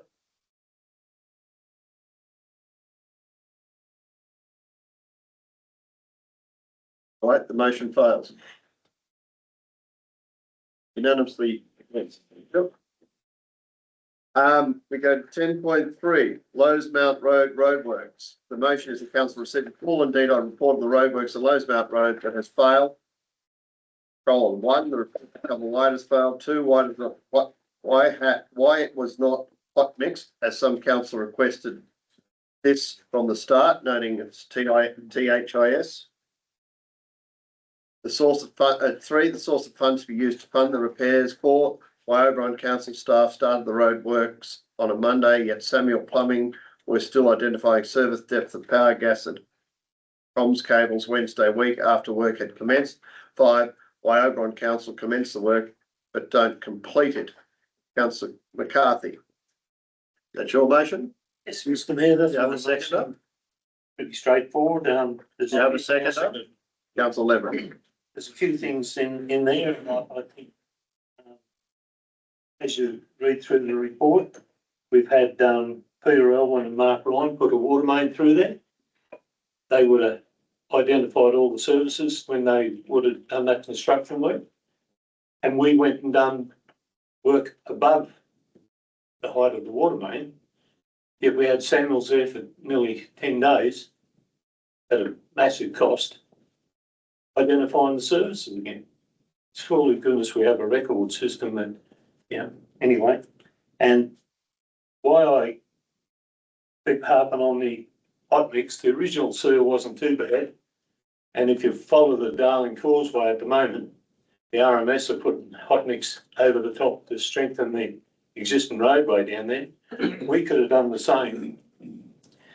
Not only do we have the money that funded the roadworks we've done, but we have money from board to pay a levy to that intersection. We have the money from Pine Hills Quarry, and now we need to be careful of what's happening with this road. As Dash said, they've gone to Borg to have a look at their weighbridge dockets. But there's material now going out of Pine Hills Quarry that's going to Sydney. So we've got to be aware of that as well. So there are sources to fund this in hot mix, and my preference is to do it once, do it right. That's why I'm asking for this report to come back. It's not fine fault in any one person, but when you go along the road and you see that truck going on there, and you see the water squirt up out of the roadway, this is a new road. Thank you. Councillor Lewis. Thank you, Mr. Mayor. Look, I would like to understand like the cause of the failure as well, whether it was a result of sort of design materials, construction methodology, or some other factor. I guess further to the earlier discussion that we had, I guess also want to know, how the repairs will be funded, and what improvements can be implemented to reduce the likelihood of similar failures occurring in future. Noting what the Technical Services Director said previously about the investigation is still underway. Yeah. The works manager's not here at the moment, but we heard the response there. Yeah. No funding has been allocated until we actually ascertain why the failure occurred. Yeah. So We're asking for a report. We're asking for that report to be given to us. I'll ask the Technical Services Director when we find out the failures. Yeah. That's on the agenda. anyway. That's on the agenda to give us a report. Yeah, no choice. So, any other discussion on this matter? Yes, Yes, Councillor. yeah, I just agree with the amendment, but I just can't understand why that load is far, why you can't do the hot mix. I think sustainers, can I ask that question? In the general manager's comment, to some extent, there was a council report at the time to identify the nature of the work, which did not include hot mix. I believe there was estimates proposed for the intersections. The intersections at gate 4 and 6 were not done through this work, as there was not sufficient budget, and they were determined to be in sufficient condition, and they haven't failed. And also for the Darling Causeway, I believe there was somewhat of 50 million available to do the asphalt, which is far beyond our means at any stage.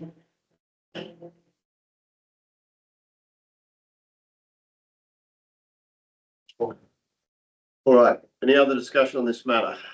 I suppose I make the report that the Technical Services Director has said that an investigation is occurring. There is a report coming back. No funding has been allocated yet until we get the report to ascertain why it's failed and what the reason for the failure is. So those statements have been made by the Director of Technical Services in relation to this and in relation to 10.8 when the works manager was here. I'll put the motion. All in favour? Right, a reply. Oh, sorry, right reply. So apologies, Councillor. Yeah, I've noticed that some inspections and testing has been done. I noticed some inspections and testing's been done outside the site. I checked it again this afternoon. I'd like to know why. It's had the hot mix where they've drilled a hole in the road, and this is outside where we've done the works. And it's there. I'd like to really know why that's taken place. But it's been a while ago that these tests were done. Surely you should have the report back by now. How long do we wait to get the report? The tests have been done 2 months ago, longer. Through the chair, it was not just a failed site test to get a comprehensive picture, understanding what's on the sections that haven't failed and what the difference. I understand the material composition, and there was also deflection testing undertaken in addition. So we expect a comprehensive report back still, and once we have it, we'll formulate a report back to council in due course when we report. That's not my afraid on that. Okay. Okay, well, maybe that we can just follow that up to see when we can. All right. Anything else, Councillor McCarthy? You'd like to reply? No, it's just that the people's cars are getting knocked around with the surface. So, Through the chair, I think Dash did So indicate early that they are looking to do some temporary work in that location. through the chair, which we did not want to do until we were finished with with testing as part of the investigation. So I know that was done a while, but also we had obviously patching unavailabilities from our own end. So that will happen as soon as we can make it happen. Okay, put the motion, all in favour? Thank councillor. I think it's unanimous, thank you. Right, we go to 10.4. Future impacts on regional councils as a result of the New South Wales energy legislation. The motion is. So everyone have to bear with me because it's rather a long motion.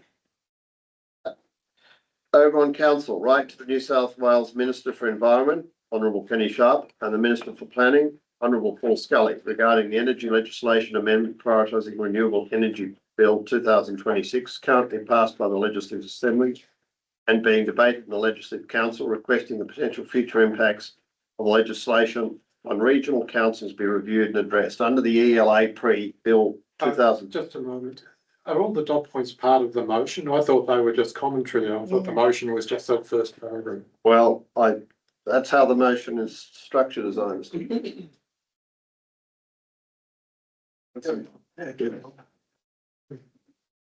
Under the ELA pre-bill 2026, council's power to negotiate a fair and reasonable voluntary planning agreement with renewable developers will be removed.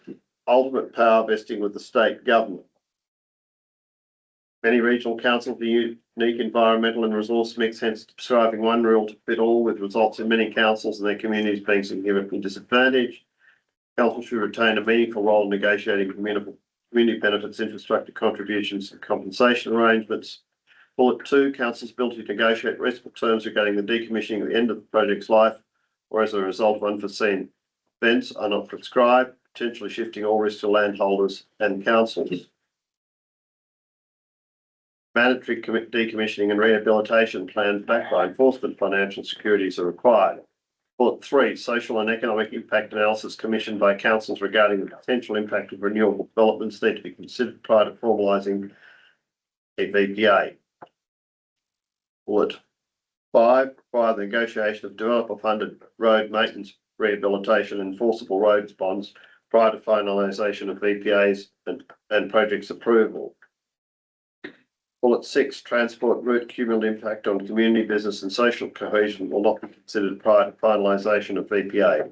Requires rules in relation to business, community and council transport route compensation. Bullet 7, require protection for prime agricultural land, mandatory agricultural land impact study, cumulative land use caps to be established. Bullet 8, require a mechanism by which disputes between communities, councils and developers can be resolved other than by court with a particular reference to future landholder impacts and their financial loss. Bullet 9, require mechanisms by which disputes between councils and developers can be resolved such as matters involving significant resource sharing. Bullet 10, require full reimbursement of council planning, engineering, legal and administrative costs arising from state significant renewable energy projects. Bullet 11, with regard to the Oberon LGA Forestry Corporation of New South Wales had stated in the outside of the TAG Energy Wind Farm investigation phase that our Oberon Council Wind Power Generation Development Control Plan, DCP, would be considered in regard to the project's ultimate design and implementation. Both the Forestry Corp and TAG Energy have since detailed proposals which are totally opposed to the overall DCP. Should the ELA pre-2026 bill be passed, the Oberon Council DCP and protections embodied within it will all be removed from the development process. So it's your motion, Councillor O'Connor. Is you have a seconder? Councillor Trembar, thank you. Thank you, Mr. Mayor. Thank you for putting up with the length of that motion. I'm putting forward here that we write to the ministers and the state government, and there were some bullet points at your discretion will be included in the letter. The background to this is that the minister, under this bill that's now before the Assembly, the minister or her appointee can declare a renewable project a priority energy project, a PEP, not the Parliament, not the community, not an independent umpire. That's under Schedule 1. So all the power then vests with one person. Like, it's a bit like the captain call scenario, but I won't say that. Under Schedule 2, the checks and balances are gutted. Once declared a PEP, the minister is not required to obtain an all public release advice from the Independent Planning Commission. Removing the public ICP advice, Planning Commission advice, scrutiny is removed, oversight is removed, transparency is removed, resulting in environmental and community assessment requirements being further removed to the backstage. And finally, the one that's going to probably even more hurt us is the Minister for Planning can now influence the benefit sharing framework. If you cast your mind back to all the meetings we've had with TAG, the Minister will now have the power to determine or direct the amount, method, the minimum, maximum of those contributions, taking away all power from our community. So just going back to the points that Mayor read out, in terms of the many regional councils have unique environmental resource mix. So with our council, 40%, I think it is, I might stand corrected, is forestry or state forest land. Okay. So currently the farmers and our community in town, landowners, are carrying the burden of that rate income because forestry doesn't pay rates. So we are unique in that when we would have come to a community benefit and to negotiate that, we would be saying, we're stuck out on a limb here, guys, you know, and we'd be trying like hell, like we have been in our meetings with TAG, to say, you need to stump up a road bond. So these issues can now potentially just be swept under the carpet if this bill went forward. So I think it's incumbent on us. I do understand we're a small council. I do understand our role in planning with regard to renewable projects is overshadowed by the current legislation. However, not to represent our community and fight to get the best outcome is not good enough. And that's why I believe our council needs to send a letter and highlight this. Thank you. Thank you. Second, yes. I'm happy to second this motion. Regardless of our individual views on renewable energy projects, I believe we can all agree that communities deserve transparency, proper consultation, and a genuine opportunity to participate in decisions that will affect them for generations. We as councils are often left managing the consequences of major developments, so it is essential that we as a council retain a strong voice in the planning process. So I support this motion because it advocates for fairness, accountability, and the protection of our community's interests. And it's a submission that's being requested, being done by Oberon Council. Yep, Councillor Hayden. Yes, I was having some trouble before the mover had spoke about this motion and trying to understand what the motion was asking council to do. It was quite lengthy and you know, I don't disagree that many of the issues raised are important. My concern is whether another letter from council is likely to achieve anything beyond what individual councillors, local government, New South Wales, country mayors, the joint organisation and other representative bodies are already advocating before supporting the motion. I'd like to understand what practical outcome the resolution is intended to achieve. Perhaps the motion would simply state that council is concerned that the energy legislation amendment prioritising renewable energy bill 2026 may reduce the role of local government in planning infrastructure negotiations, decommissioning arrangements and community benefit agreements, and requests the ministers to consider those matters during the legislative process. That's 4 lines that is quite succinct. At present, it reads more like the body of a report than a council resolution, and it also moves from discussing the proposed legislation into specific references to TAG energy, forestry, and proposals within the Oberon LGA. So in trying to understand this, whether it's primarily a motion about the implications of the legislation for local government generally, or whether it's intended to address concerns arising from a particular renewable energy projects within our government area. So I think distinguishing between those two issues would make the motion clearer.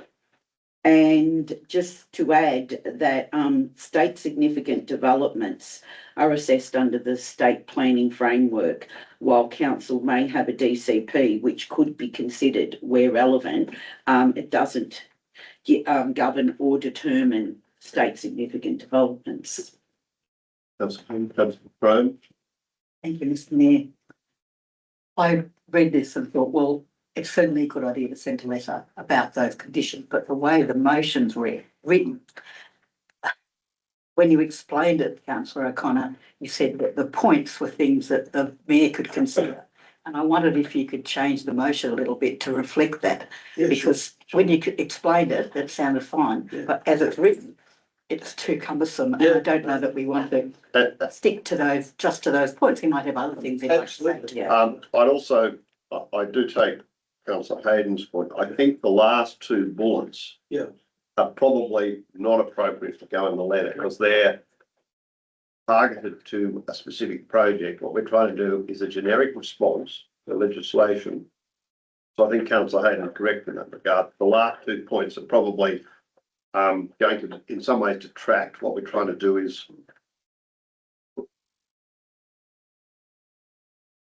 Would you like to propose? Yeah, do we? Well, if you, sorry, Councillor Tucker, you propose an amendment or I'll just. Amendment, yes. Okay, yeah. My amendment is that the motion just becomes the first paragraph without any of the dot points. And the dot points, we've already got them there. They can be considered for inclusion in whatever letter goes out, but I just don't think they're appropriate to give in the motion itself. I'm happy to second that. Okay. No, just ask Councillor Tucker, do you want to say at the end of birthdays, be reviewed and addressed, do you want to say, noting the points Councillor O'Connor raised for possible inclusion? Yeah, raised in the report, raised in the report. Or raised in the notice of motion. Well, the notice of motion is going to be your motion now, if it's not so, I think you need to, the points will become part of the report. You going for the 8 points or the 10? No, I'm suggesting we remove all the dot points, so the motion only needs to say that you write a letter asking for it to be reviewed and addressed. And what goes in the letter is a separate issue. Yeah, a separate letter is, I would, when I note points, as I said, I don't think the last one that says with regard to Oberon LGA, except it's appropriate to put in the letter. So I think it's, Happy to second. So just to clarify, I would like those points. I'll just, Councillor Hayden made some good points, but the one about these items that I've described, they don't need to see them. You didn't use those words, but to me, we not only have to write a letter, we have to indicate the impact on us. Absolutely. So that's the points, and if that can be included in this as Councillor O'Connor's points for possible inclusion, that'd be fine. Well, I've noted down here, in particular, the amount of the burden we bear of 43% under forestry and under national parks. What I also want to, sorry? Saying the submission or in the correspondence. Correspondence. In the correspondence. And I just also would go under have a further look. I did have a look at the bill some time ago. I'll have a further look at it to see exactly the wording and try and frame it around the wording. And just finally, when I was preparing this, I was certainly scratching my head. The thing that kept hitting me why I needed to do it was in 20 years' time, should we not do this and we just get totally smashed? The community then will look back at us and go, why didn't you try? Yes. That's all I'm trying to do. I think, I absolutely agree, councillor Connor, but we have been Yeah, no, I writing a lot of letters to Yeah, the that's ministers about these things and our concerns, and we've been raising them in the Pines. But yes, this is just further indication to the community and to ourselves that we're trying everything possible. And if I may. I'll just read out, there's been in state parliament, there's been a committee. There's an amendment, Mr Mayor. Yeah, I just. There is an amendment before. And can the speakers and seconders speak first and then It's one. councillor can? Yes, you've spoken, you'll have spoken, and the second, and Tony, No, I haven't. I just. just asking you to speak. Yes, thank you. Yes, I think this makes more sense and that way the mayor can then put the relevant points in there without taking something to a personal degree. Thank you. There's been a committee in the state parliament, and I'll just give you two references. One's from the Dubbo Mayor and the Dubbo Regional Council prescribed the res that they're putting up there. It's a plane that's being built as we're applying. Now this bill gives some pilots more speed, less visibility and fewer instruments. It's reckless. Warren Bunghamshire called for cumulative impacts to be assessed. And our local Mudgee, Arana Res has been marked by alarming planning, leadership, coordination, local services, a lack of housing, roads being overwhelmed. He also said there's no New South Wales government oversight over overall community needs. Councils were being forced into hundreds of repetitive meetings, and there's no centralised coordination. That is not governance, that is abandonment. Now that is before this bill. If that's enacted, it will only be ramped up tenfold. Thank you. All right, I'll put the motion, the amendment, sorry. All in favour of the amendment? Passed unanimously. The amendment becomes a motion. All in favour of the motion? Passed unanimously. Thank you. We go to 10.5, protection of Oberon waste depot from large scale renewable energy projects. No, project waste. Motion is that council 1, protect local landfill capacity. I think I'll change the first line to say refuse acceptance of the Oberon waste depot of waste, any debris, excavation material, spoil, demolition material, redundant infrastructure, packaging, construction components, or other project-related material generated by large-scale renewable energy projects. Restriction on renewable projects applies to all materials originating from these project sites, regardless of whether the waste is transported directly by the developer or by a third-party private waste contractor, subcontractors, or commercial couriers. 2. Apply the restriction to current and future projects. Apply this restriction to the Paling Yards Wind Project, the Pines Wind Project, and any other current or future large-scale renewable energy development located within adjoining or materially impacting the Oberon local government area. 3. Align with Council's waste strategy. Declare that the acceptance of heavy industrial construction waste from large-scale renewable energy projects is inconsistent with the objectives of Waste Resource Management Strategy 2026. Particularly the preservation of landfill capacity, reduction of avoidable waste, protection of local waste services, and responsible long-term resource management. 4, advocate for state significant development consent conditions. Write the New South Wales Minister of Planning requesting that consent conditions for current and future state significant development renewable energy projects in the region expressly prohibit reliance on local government waste facilities, unless prior written agreement has been provided by the relevant council, and require developers to use appropriate licensed commercial waste facilities outside the Oberon local government area.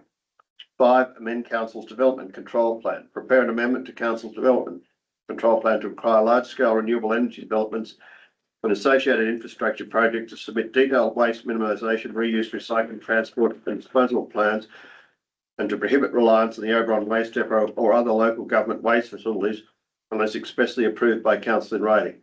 6, require waste tracking and verification. Require renewable energy developers operating within or impacting the Oberon local government area to provide council with regular waste tracking reports, disposal dockets, evidence that the project-related waste is being lawfully transported, received, and processed by licensed commercial operators outside the local area. 7, notify relevant stakeholders that the following adoption of this motion. The General Manager notify relevant stakeholders, including New South Wales Department of Planning, project proponents, neighbouring councils, the New South Wales EPA and local government New South Wales of Council position. 8, receive a report. Request the General to provide a report to the August Council meeting outlining the legal, operational, planning and financial implications of implementing this motion, including proposed DCB amendments, waste depot controls, enforcement mechanism and state government advocacy action. Is that your motion, Councillor Tremblay? You want a seconder? 2 seconds. Councillor Lee, thank you. Councillor Pimmer. Apologies for the long one. So this motion is about protecting Oberon's local waste infrastructure and ensuring major renewable energy projects do not shift their waste impacts onto council ratepayers or our limited landfill capacity. Oberon Waste Depot is a community asset. It should not become the default disposal point for industrial scale construction, demolition or project related risks from major renewable developments. These projects can generate significant waste during construction, maintenance, repowering and decommissioning. And that's the thing. Everyone's talking about decommissioning, but no one's talked about the beginning of the build and what's actually generated. And I can outline to you what we could expect to, and if you look at the waste waste plan in the EIS for Paling Yards, you get a clear idea possibly why I've done this, because there's references to subcontractors being used, so it's not necessarily, so they're at arm's length. If that waste is not properly managed through licensed commercial facilities, it risks reducing landfill life, increasing costs and placing pressure on council services. The existing Paling Yards documentation also shows why clear controls are needed. Where waste is handled through private contractors, council needs reliable tracking so they can know where project waste is actually being taken and ensure Oberon Waste Depot does not become the default option. This motion gives council a clear and proactive position. It protects the depot, requires proper waste tracking, supports the DCP amendment and asks the New South Wales Government to include stronger consent conditions for state significant development projects. It also aligns with Council's Waste and Resource Management Strategy 2026 by protecting landfill capacity, supporting waste avoidance and resource recovery, and ensuring major project waste is managed through appropriate commercial facilities rather than local ratepayer funded infrastructure. This is not about opposing renewable energy. It is about responsible planning, transparency, and protecting local ratepayers from costs and impact that should sit within the project proponents. I ask councillors to support this motion so Oberon Council has a strong voice and a clear protective framework before these impacts occur. I also note that the General Manager has indicated a policy should be developed, and I agree this would make council's position clear to all parties. This issue is not hypothetical. Trucks from red zones are already arriving and being turned away. So it's already started, and council needs to be at the beginning of this issue, not reacting after the impacts have already occurred. And just some of the waste streams, there's excavation material and spoil, there's concrete and masonry waste, there's packaging and general construction waste, and that's timber pallets, cardboard, plastic wrapping crates, containers, and just general site waste. And that is being handled by subcontractors if you look at the waste management plan. There's electrical and cable waste, the cable offcuts, conduits, switchgear packaging, and associated electrical installation waste. And they may do recycling of that. So I'm not saying every piece of the initial project will come through our gates, but there's also regulated or hazardous waste, and that must be handled through licensed operators and should not be accepted at council's facilities, but we won't know that. There's already sewage, wastewater and contractor water waste that's comes part of the project. And then you've also got the daily workforce and site amenity waste. So you've got food scraps, lunchroom waste, disposable packaging, drink containers, office waste, PPE, cleaning materials, minor maintenance waste and general waste generated by construction workers, contractors and site visitors during the build. And then just operational maintenance and decommissioning. There's replacement parts, composite materials, redundant infrastructure and end-of-life components that all are generated from a project build, not at the end of life that we concentrate on. Councillor Cook? Do I get seconded? Oh, no, sorry, you could get seconded. Look, congratulations, Councillor Tremblay, on that. Early days, I was knew about the massive problem, the waste just reconstruction. So I can't really add to the excellent proposal you put up, the excellent pages you just read. Fantastic. I really believe that we should take it on, and fantastic job. And I can't add any more to it. Thank you. Thank you, Mr. Mayor.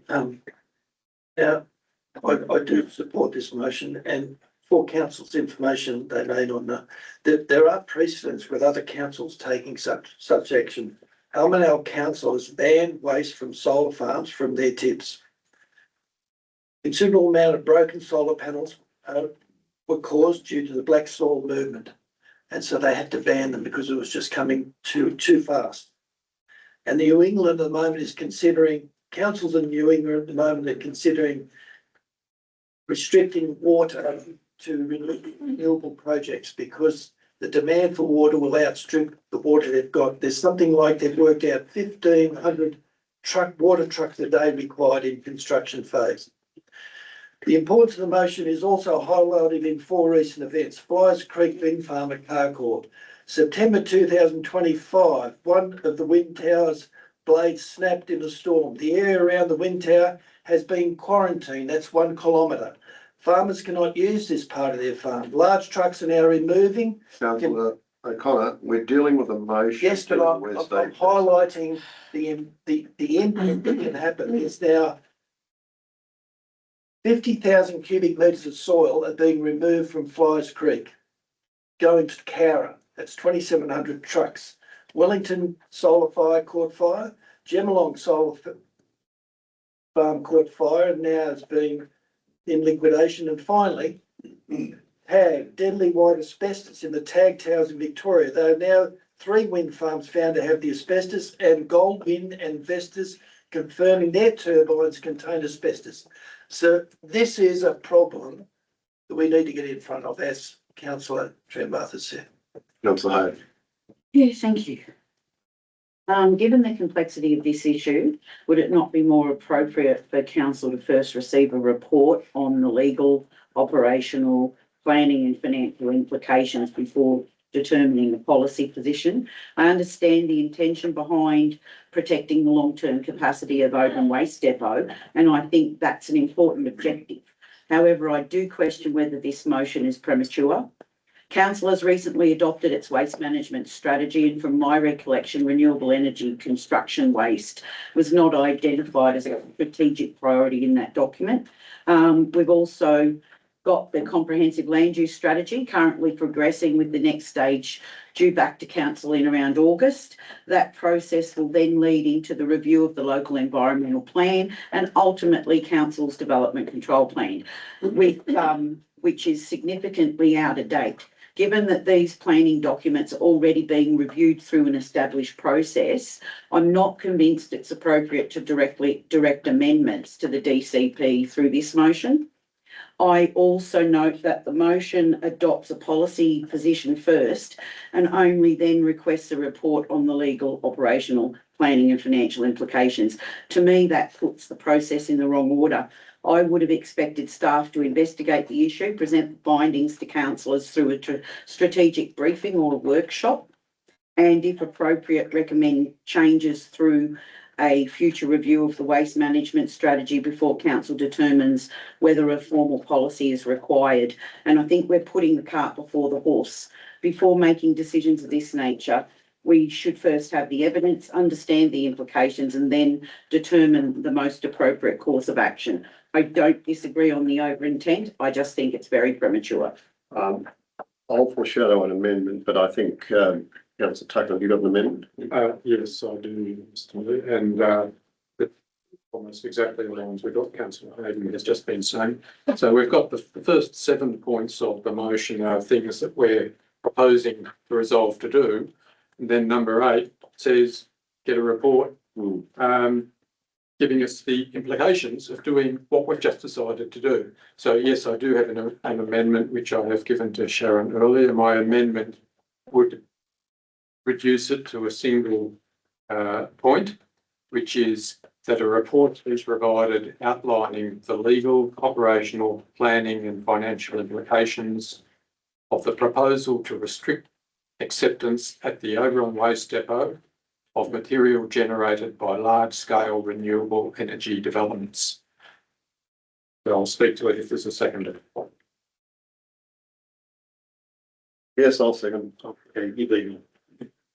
As I've said, and as Councillor Hayden just said, it is important that we understand the implications of such a fairly big resolution if that was to go through.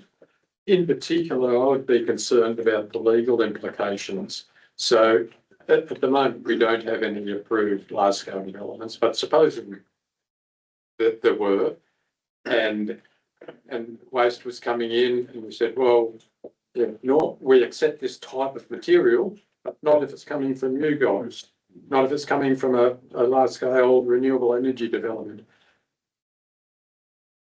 I don't doubt that we have the right to say what materials we will accept and won't accept at the waste depot, but to make our own value judgments on where it's coming from a lawful development, if one is approved, I would have my doubts about whether we are entitled to do that. I might be wrong. I'm not a lawyer. If we had a lawyer, I might be able to answer that. As Councillor Hayden said, I think we should get that report first, and then we can go through which of those other points we can do, which we can't, which might cost money, which might lead to other sorts of problems. And I haven't included what was in number 8, where it said a report to the August council meeting. I think it would take longer than that to prepare such a detailed report. And noting that we don't currently have any approved such developments, and it's likely to be sometime before we do, I didn't put a time limit on it. So that's my mission. Thank you. Thank you. Yes, I was of a similar view to Councillor Tucker. I suppose I initially thought we could develop a policy relating to waste strategy during pre-construction construction through life decommissioning of large-scale renewable projects. However, the policy needed to take account of state and Commonwealth legislation and noting the 8 issues raised in the report. That's a Trimbar's issues. Just because I've got no problem in putting a policy, but like you, we want to be certain that we're not discriminating against people lawfully putting it up. I think we need to investigate how Armidale's done theirs with solar. I think we need to also understand what legislative requirements we have to receive. I don't completely understand all of that, and I'm sure council staff can provide insight into that.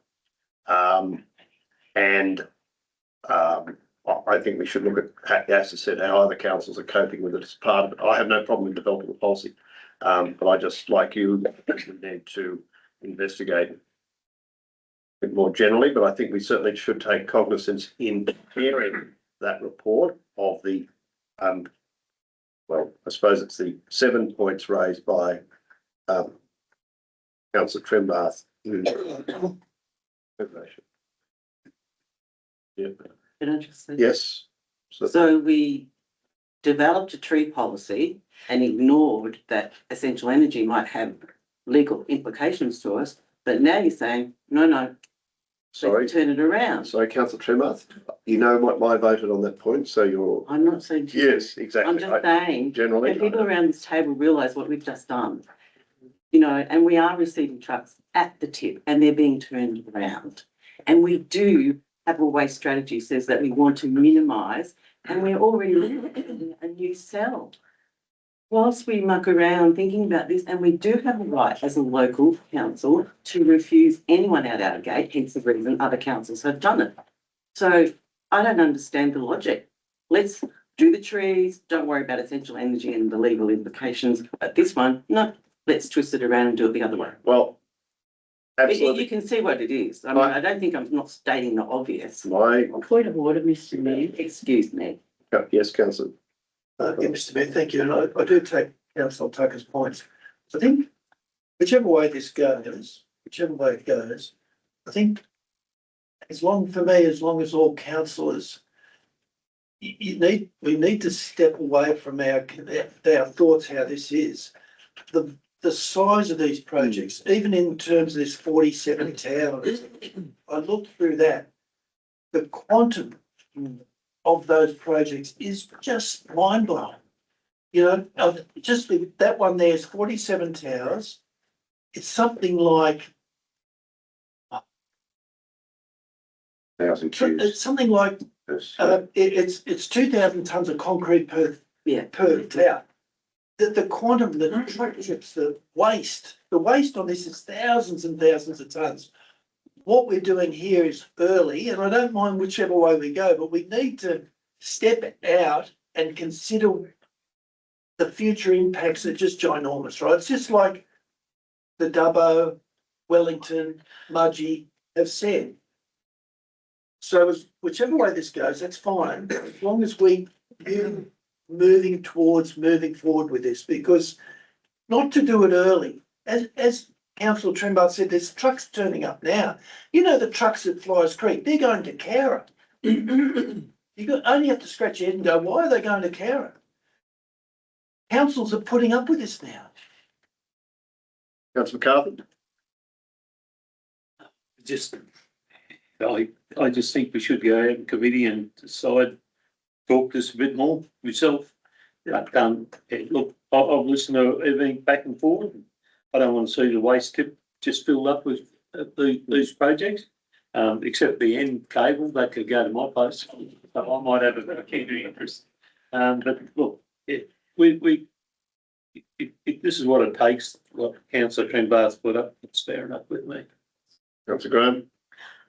Thank you, Mr. Mayor. I'd support the amendment, just that I figured it's in the right order, and I think we'll probably end up with having all the things in Councillor Tremblay's motion anyway, but it would be nice to know that we can actually do that. That's Hayden. Yes, I support the amendment. I think that's a better way to start picking this off and then structure it down the pipe. Councillor Evans? Thank you, Mr. Mayor. Look, further to your comments, actually, I'm a little bit uncertain on the practical legal effect, if any, by amending our DCP. I have on a state significant project anyway. All right. What do you want? A right of reply. Yes. Through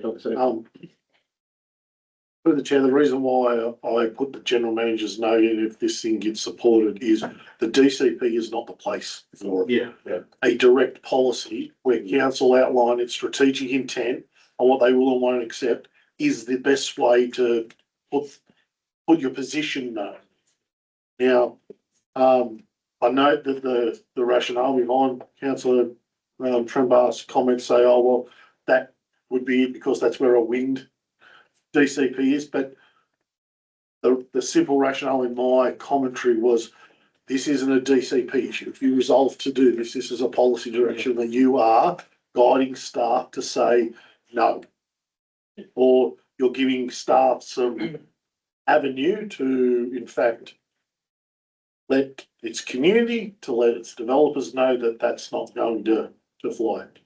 I just wanted to make it clear because that's what the intent of putting the general manager's note in. This would come back as this should be a policy direction, and that strategic policy direction is front and centre where the governance of this council should be. So, General Manager, just to be clear, the amendment as put up, that you would come back with, yes, you can do this, yes, you can do this, yes, you can do this, and do it as a policy. Mr. Mayor, what do you do? The intent of this, as the original one was, as I was thinking about it, was, well, we come back with this is the policy direction and probably put together a draft policy on what that would look like. It'd be then up to council to determine whether they accept or not accept it based on these things that you put in. So whether you do it one way or the other, to me, it's going to require a separate conversation from council. So either having direction in as the notice of motion sits now, or you asking me to go back and provide a report on what that would look like, probably only delays it a month. But either way, you're going to get another bite at this, I suspect, is probably the comments I'm making. Yes, by reply.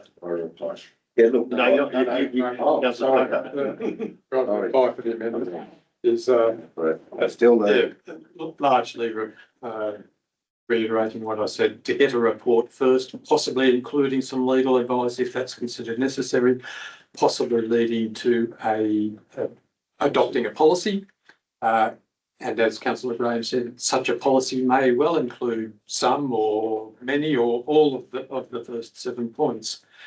But to do it the other way around and to adopt those 7 and then get a report saying, well, you weren't actually allowed to do that, that becomes problematic. So so the first 7 are saying decisions of what we will do or won't do, and yeah, better to make sure we're on firm ground before we get to that point. So that's why I put the amendment up. Thank you.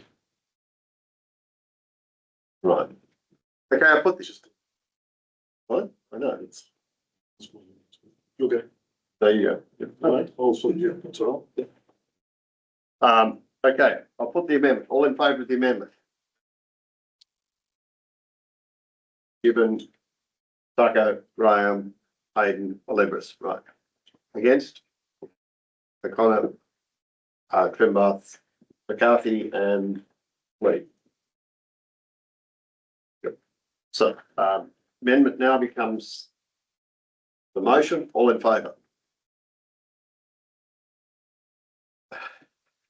Olivers, Hayden, McCarthy, Graham, Tucker, McKibben. Against? Lee, O'Connor and Trimbath. And Change.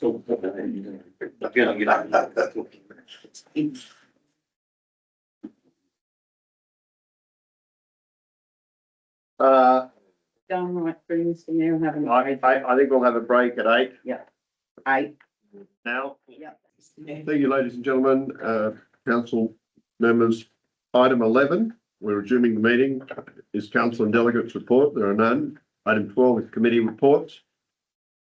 12.1 is the Oberon Sports Facilities Committee meeting, 20th of May 2026. The recommendation of the council received, and note the minutes of the Oberon Sports Facilities Committee meeting held on Wednesday the 20th of May 2026. So a motion, please. Thank you, Councillor Graham and Councillor Levers. Councillor Graham. Thank you, Mr. Mayor. Yes, we had a good meeting, and as regarding the pump track, thank you to Councillor Leveris and to Spiro Cavaliers for forming a committee to have a look at the pump track. And it's not just them, they're consulting with the youth of Oberon who are interested in this project. And I know there's been some contact with another council about how they've gone about their pump track. Councillor Leveris might be able to expand on that. Thank you, Councillor Leveris. Thank you, Mr. Mayor. I will give a brief update on the pump track investigation. The informal working group has been established comprising of Spiro Cavaliers, myself and 5 local teenagers to help guide the project. Spiro and I recently met with the project designer, who's a nationally recognised pump track specialist, and who has prepared a preliminary sort of concept plan. Following a number of on-site inspections and discussions, we believe there is a more suitable location than the original preferred northeastern site. The proposed new location is adjacent to the utility shed, allowing the project to utilise existing water, power, septic infrastructure, while also making use of the overflow car park. The preliminary concept includes separate tracks for beginners, advanced riders, taller facilities, a covered barbecue shelter, and extensive landscaping that would address some of the long-standing draining issues affecting that part of the ground. At this stage, indicative project costs are estimated to be somewhere between 600 to 700,000. The intention is to pursue a combination of grant funding and contributions from local businesses, particularly those associated with materials and earthworks, which forms a major part of the costs. Spiro Cavaliers is intending to present a report together with a preliminary design concepts and hopefully some 3D animations. The next Sports Facilities Committee meeting for discussion before any recommendations brought back to council. Thank you very much. Any other discussion on this matter? Councillor Hayden. Yes, I'd just like to thank the Sports Facilities committee for their report and thank councillors Graham and Alevris for this update. If there does happen to be a 3D animation or a report go to the Sport Facilities Committee, I hope that council may be able to have them come and meet with councillors as well and give us a bit of an update with that as well. Thank you. Any other discussion on this matter? Not, I put the motion as per the recommendation. All in favour? Carried unanimously. Go to 12.2, Community Services Committee, 18th of June 2026. Recommendation that council receive and note the minutes of the Community Services Committee held on the 18th of June 2026. Can we move it, please? Councillor Graham, thank you. Second, please. Councillor Tremblay, thank you. If you'll have a bit of there to read, the end of year event planning has started with one meeting of a working party for it. And the main thing to concentrate on at the moment though is the Community Services Expo, which is on the 7th of August. On the 6th. 6th, isn't it? Close. Thursday, yeah. And hopefully you'll all be able to attend and see what sort of services are available in Oakland to our community. It was a Yeah, great Trevor. meeting. Is the planning is underway for the expo, also the kicking off the end of year. There's some really good discussions had there, so I think it's going to be another fabulous event. Councillor Hayden? Yes, I'd like to thank the committee for putting forward this this report, and it was really glad to see that the end of year Christmas event will be continuing and being expanded upon, because that was something that the community really enjoyed last year, and they're certainly looking forward to it.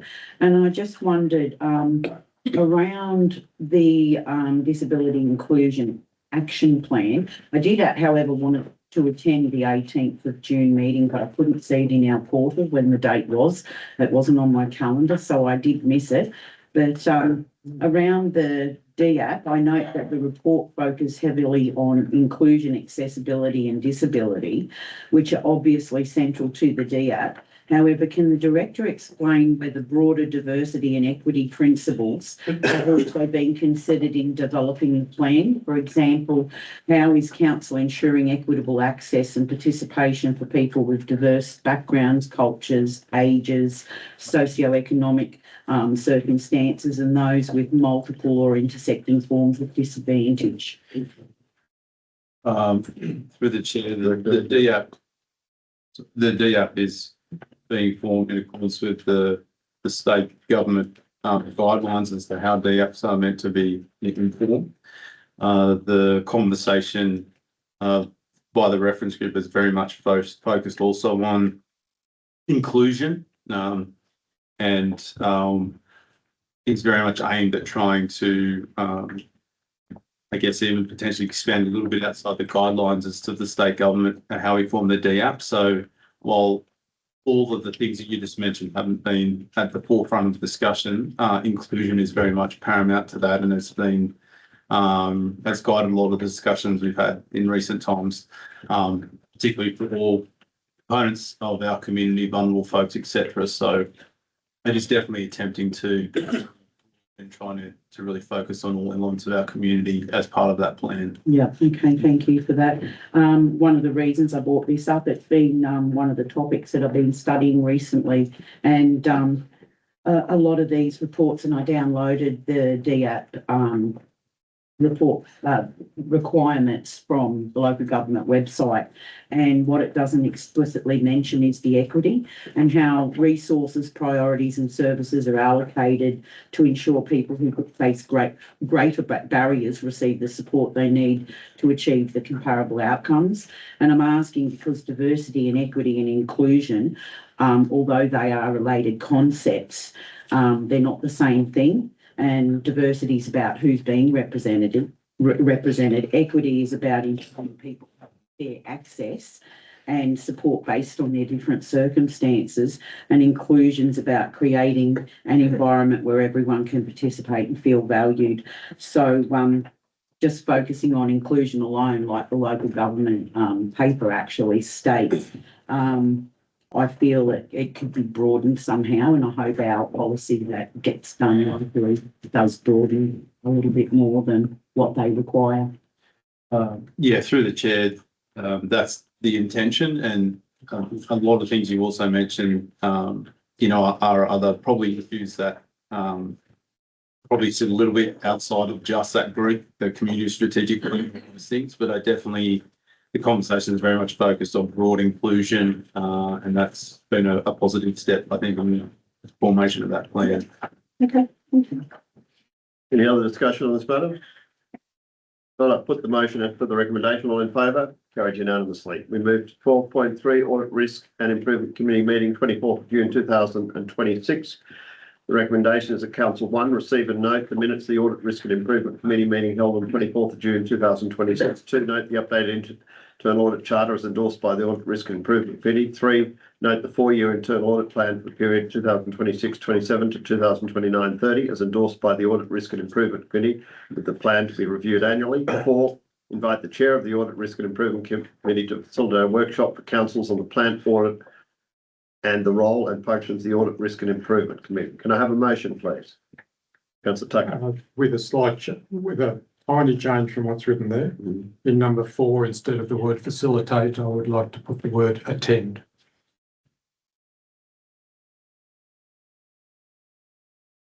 Yes. Do we have a seconder? With that change, thank you. Councillor Leverett, right. Councillor Tucker. Thank you, Mr. Mayor. Yeah, the minutes of the meeting are fine, and the points number 2 and 3 are accurate. And it is, my only concern was in relation to the planned audit report. I just felt it would be better if the facilitation, at least of that part of the workshop, was done by someone more closely familiar with the contents of the audit, particularly someone with a technical idea of the different plan. And Kylie, as the chair of AREC, could certainly have her say as part of that process, but I would just be concerned that, knowing that there has been contention about whether council was even going to be permitted to see the report at all, there might be resistance if Kylie was facilitating it, that we couldn't discuss or consider certain aspects of it. So I just felt that part of it was better facilitated by a council officer. I'd have no problems with Kylie doing the part relating to the role and functions of the Audit Risk and Improvement Committee itself. Councillor Leverett? Yeah, nothing more there. Councillor Trimley? Yeah. I'll ask the question, that amendment, changing facilitate to workshop. To attend. To attend is very different. I mean, facilitate means I'm leading, and attend is I'm just going to be sitting in that. I don't know. It's not just a minor change. And then, so you're then saying our AREC committee can't be trusted to give us the right info. I don't understand what you're trying to do there. I mean, why do we have AREC if now we're going to be workshopping their work? Their workshop, sorry, I shouldn't. No.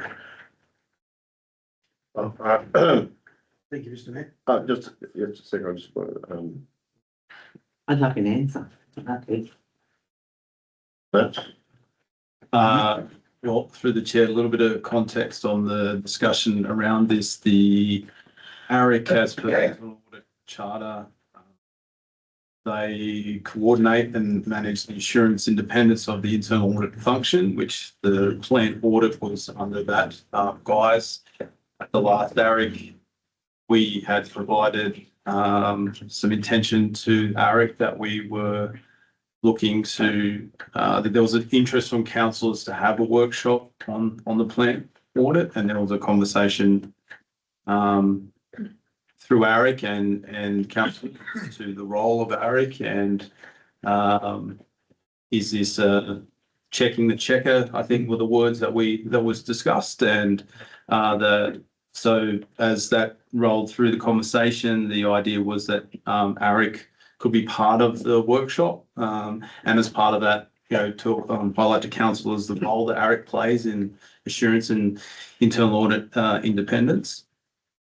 So that's where the role of the workshop has come from in the sense of trying to walk through the findings of that, understand that, what concerns councillor have about the progress of the audit. At the ARIC, we had highlighted a report that's on the portal where we've completed 95% of those, but there was still some clarifications that we are meeting with ARIC members on in a week to work through. So that's where that got to, that they understood the intention for wanting to have a workshop, and had highlighted that they were keen to be part of it. And one of them had mentioned that in the minutes that we're to intend to facilitate it. So that's where my understanding of that conversation as it's. Well, you get the understanding the difference between facilitate and attend. It's quite different. Through the chair, the facilitate was upon the I guess the commentary from one of the independent members on the day as to their role. But it does have a very different meaning. Facilitate means I'm going to lead. Yes. It means organise. This is changing it. They could be a bystander in this amendment. Well, I mean, I think, correct me, Matt, are they organising the workshop and organising it, or are you organising it and they're coming to it? Through the chair, I believe that the intention to facilitate it was because a lot of the discussion at ARIC was who provides the oversight on this audit function and who provides the monitoring and checking of the internal audit recommendations. And as per the internal audit charter and the role of ARIC, that sits with ARIC for varying reasons as outlined by the audit charter.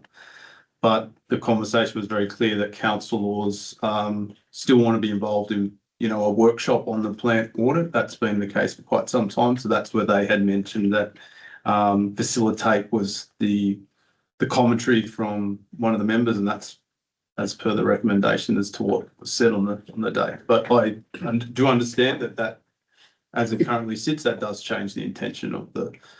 So I foreshadowed the original. To that one word. You could put an amendment, it's amendment. Right. Councillor Hayden? Yes, I note that the report. Have we got an amendment? Have we got an amendment? No, she said foreshadow. You're putting an amendment? You have a second. Councillor Connor, right. So my amendment is just to change that word back to facilitate in the original motion. Councillor Connor? Thank you. It seems clear that's what the intent was.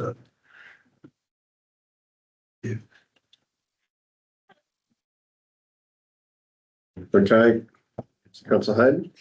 I'm not going to support the Councillor Tucker? amendment. There's an amendment on the tables and you need a speaker and a seconder to Yeah, talk. all right. Yeah, no. Spoken. Councillor Tucker? Yes, thank you. Obviously, I'm speaking against the amendment. I think to have the ARIC chair attend would be better. I think it would be better facilitated by someone more familiar with the detail of the content of the plant report. So, just for clarity, you're suggesting that someone should attend who actually compiled the report? No, I'm suggesting a member of staff facilitate it the same as we do with every workshop we have. So, just so I get this clear, Director, I wasn't at this ARIC meeting, but was it suggested that the chair of the Audit Risk and Improvement Committee lead this workshop, stand at the beginning, arrange the date, and organise the location and do everything else associated with this, and staff step back? No, through the chair, I think inside the discussion was clear that staff would have very strong involvement in the workshop. Every ARIC that we go through, staff provide very detailed updates as to what we've been undertaking as part of the recommendations. The commentary where this landed in regards to the role of ARIC in the monitoring oversight of the audit and councillors council laws also monitoring oversight is where the comment from one of the members was that they invite the chair to facilitate the workshops. But as my understanding of the workshop would still be very heavily based of staff involvement and compilation for sure. But if a person is facilitating the workshop, they set the date, they set the venue, they stand up front and act as the chair of that meeting. That's how I'm understanding it. Is that what is intended for the ARIC chairman to do? Through the chair, the facilitate the workshop date setting, all that admin, like most workshop staff do that. I wouldn't say that as facilitating. The facilitation basically comes back because there's definitely a disagreeing sort of point of view as to who has the appropriate oversight and monitoring of the progression of the audit, the internal audit on the plan. And as per the ARIC reports, that this has progressed to a point of near completion, but from the councillor point of view, that there is still many workshops and insights to be gained, and that's where the idea of a workshop to be facilitated by an ARIC member was put. So I'm still a bit confused. So invite the chair of the Audit Risk and Improvement Committee, and we're organising it is to attend a workshop for councillors on the planned audit and for the chair of the Audit Risk and Improvement Committee to clarify the role and functions of the Audit Risk and Improvement Committee in relation to that planned audit. Is that what they're doing? I would see their role, Mr. Mayor, very similar to how you run this council meeting. Okay, so they're going to sit and chair the meeting. That's right. So for a council meeting, staff do the administration, staff book the date, staff you coordinate the meeting as per the chair would coordinate the workshop. Very similar to a council meeting. Okay. Yeah. I would suggest that improvement committee to chair a workshop because we're not doing the administrative work. Chair, I'm happy with that. The amendment, it has to be very clear. Because I That the think way that read, as I understand facilitate, is that you would be running the workshop. And if it's a member of staff, can I please ask who the member of staff is that you're, you can't just say a member of staff. You must be clear as to who that would be. I think we revert to your suggestion, isn't it? He doesn't have a suggestion. So you're changing it to chair. Yeah, I think facilitate's a confusing word in relation to this, but yeah, that was my. Do we have an amendment? We have an amendment. No, do you? No, at that stage, no. So we have, Mr. Mayor, is the change of a word that's been agreed to by the mover and the seconder to say instead of Chair, that's where we are at the moment. All right, further discussion on this? Together, why not just ask the original? Councillor Hayden. Councillor Tucker, you don't agree with that change, I take it? Well, we're on the amendment. We're not on. I know you're on the amendment, but I take it you don't agree with the change to the word chair either? No, I don't. Okay. So I think if I could ask you, obviously you want staff involvement. Who and what staff member do you believe should be attending to be in that workshop to provide the insight you're looking for? It's probably a combination of engineering and finance staff to, explain where we're. Yeah. Sorry. Yes. So just someone appropriate who can explain where we are up to with implementing each of the recommendations that came out of that audit, what the purpose of them was, and yeah, I would think that would need partly engineering and partly finance. General manager and director, is it intended that those staff would be attending? Through the chair, I would suspect that all senior members of staff will be at that particular individual meeting. Right. Sorry, workshop.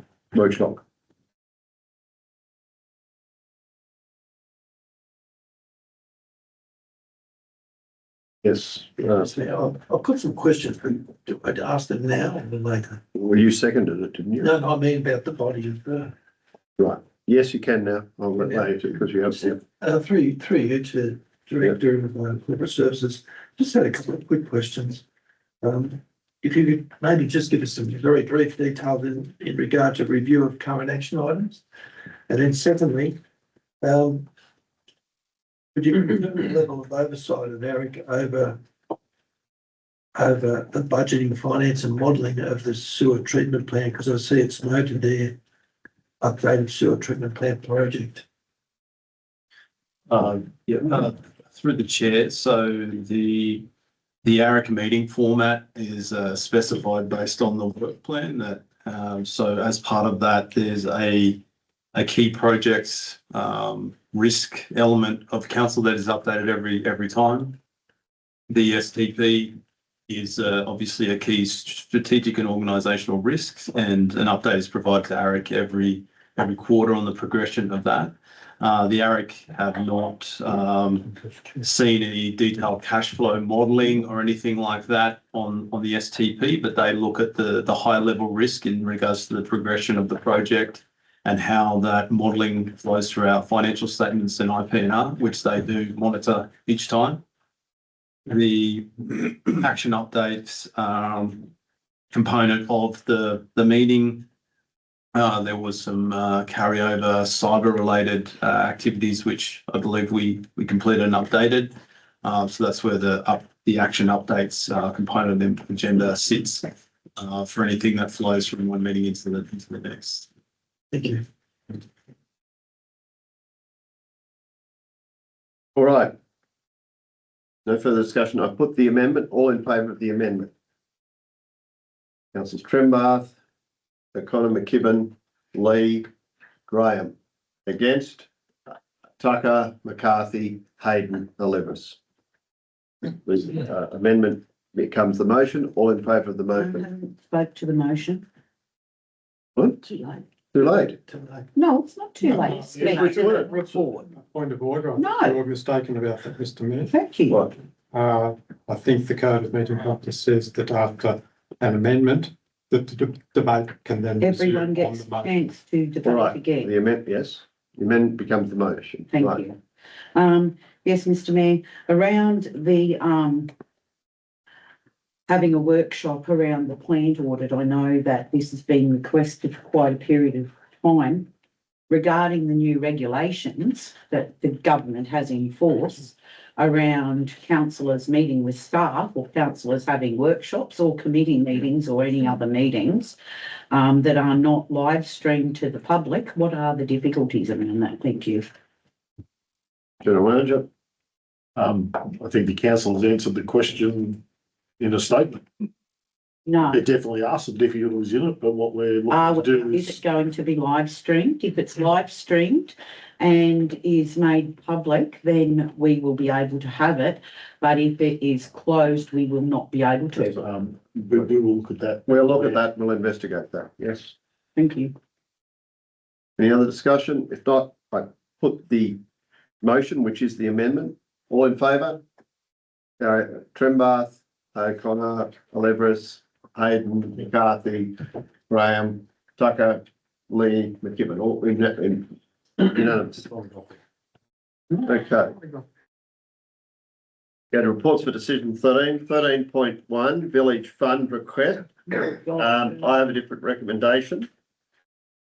And I'll explain why in a minute. The council, 1, allocate the Black Springs financial year 2026-27 fund allocation of 5,000 towards replacement of the barbecue facility at the Black Springs tennis courts.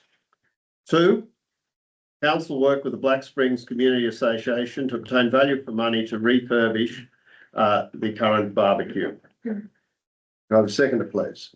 I can't read the motion yet. Thank you, Councillor Tucker.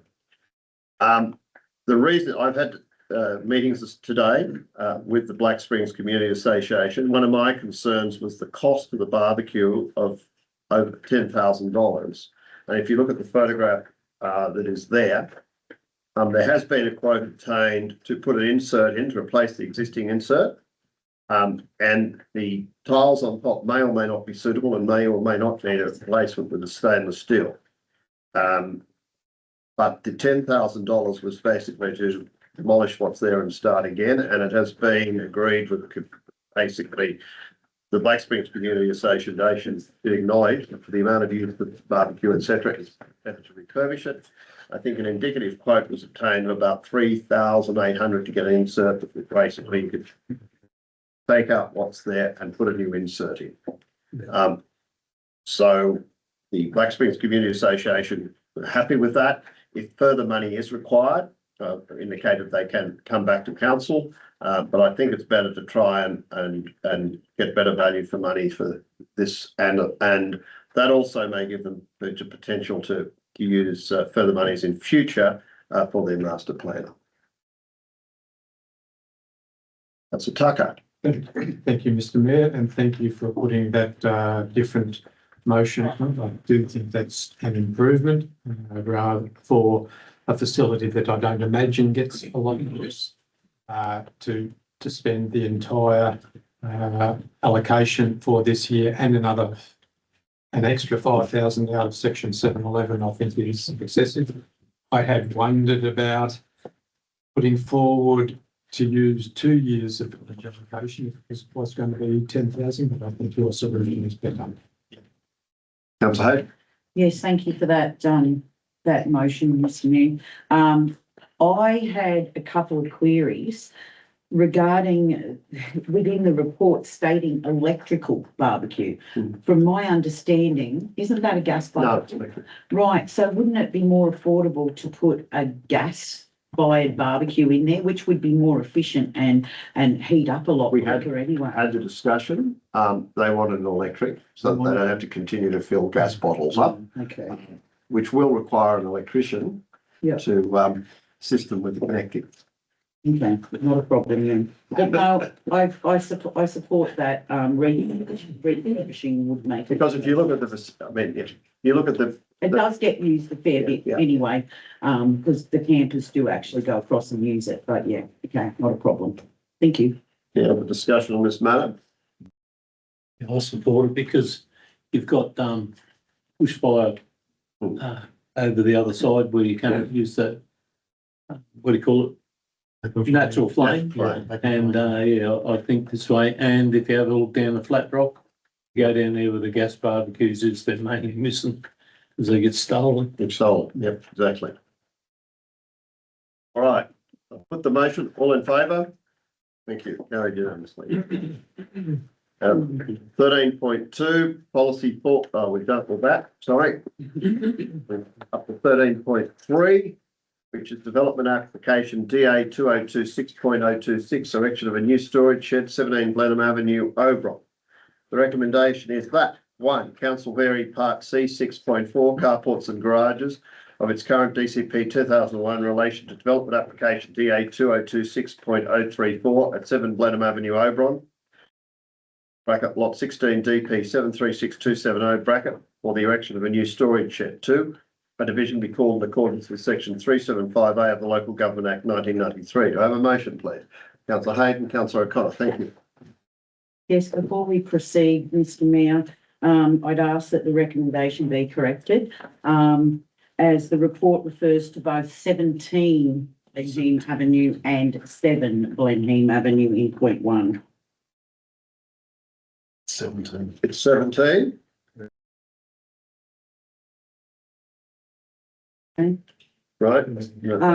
So it appears to be administrative error, so that's fine. I've no concerns with the proposed variation itself and happy to support it. However, as a matter of good governance, I would prefer applications of this nature to come before council after the neighbourhood notification period has concluded, so councillors have the benefit of considering any submissions before making determinations. Thank you. So this is not normal. through the chair, we do this because what it tries to do is speed up the process of development consents. Equally, if there are submissions, we have some rules around that being sent back to council. So just in terms of clarification, that's why. So when does the notification period ends with this month. Through the chair, 28th of July. Yeah, I'm happy with this process. I'm happy with the process because otherwise we'd be delaying. We're trying to get these things through. Not only that, it's trying to organise an erector or whatever, if you're doing it yourself. All right. Councillor Oakman. Nothing further. Any other discussion on this matter? If not, put the motion, all in favour, carried unanimously. Thank you. It's been dealt with. 13.4 is dealt with. 13.5, policy 119, fraud and corruption prevention. The recommendation is that council one, place the revised fraud and corruption prevention policy 1119 on public exhibition for 28 days and submissions be invited to council during that period. 2, no submissions are received in the exhibition period, the policy be adopted as presented. 3, delegate to the general manager for when any minor changes proposed. The motion, please. Thank you, councillor. Councillor Hayden. Thank you. Well, thank you, Mr. Mayor. No, very good policy framework. The only one question mainly I've got is, with fraud and corruption, the whistleblower procedures are usually the most critical. I was just looking for those provisions which would empower employees to safely report misconduct without fear of retaliation. I just couldn't see it. Thank you.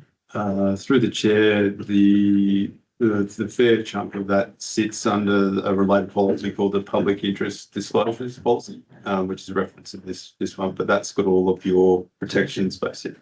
Thank you. Thank you, councillor Hayden. Happy to second the motion and provide a submission. Yep. Any other discussion?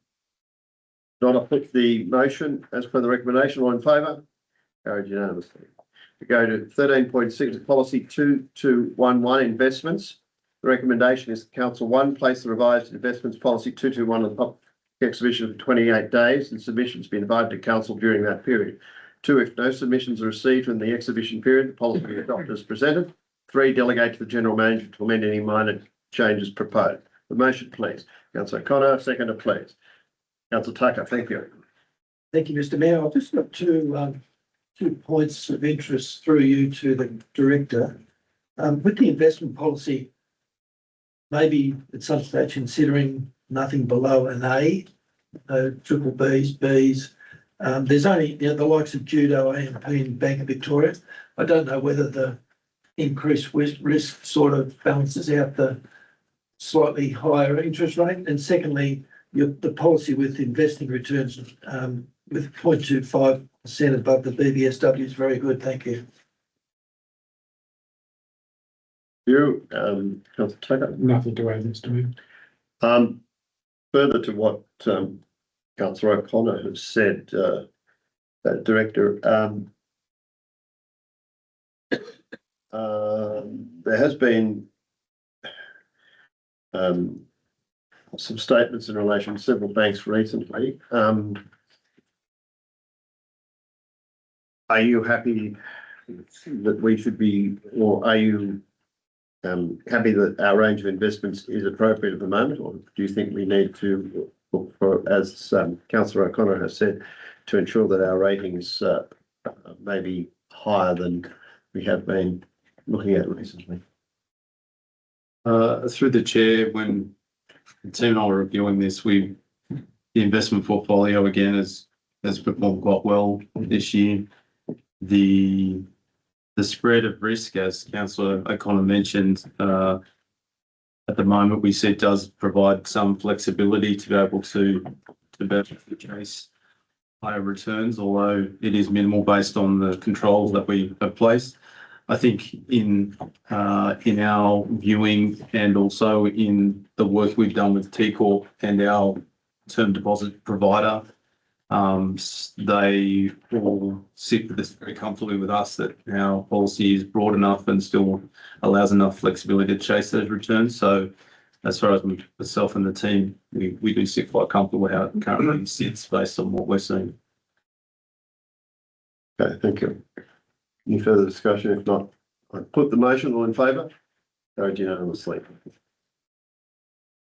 13.7, policy 2201, debt recovery. Recommendation is that council place the revised debt recovery policy 2201 on public exhibition for 28 days. Submission is invited to council during that period. To have no submissions received in the exhibition period, the policy be adopted as presented. 3, delegate authority to the general manager to make any minor administrative, formal, or legislative amendments prior to adoption. Have a motion, please. Councillor Hayden, seconder, please. Councillor McCarthy, thank you. Yeah. Councillor Hayden. Happy to move the recommendation and will provide a submission. Thank you. Nothing, McCarthy. nothing to it.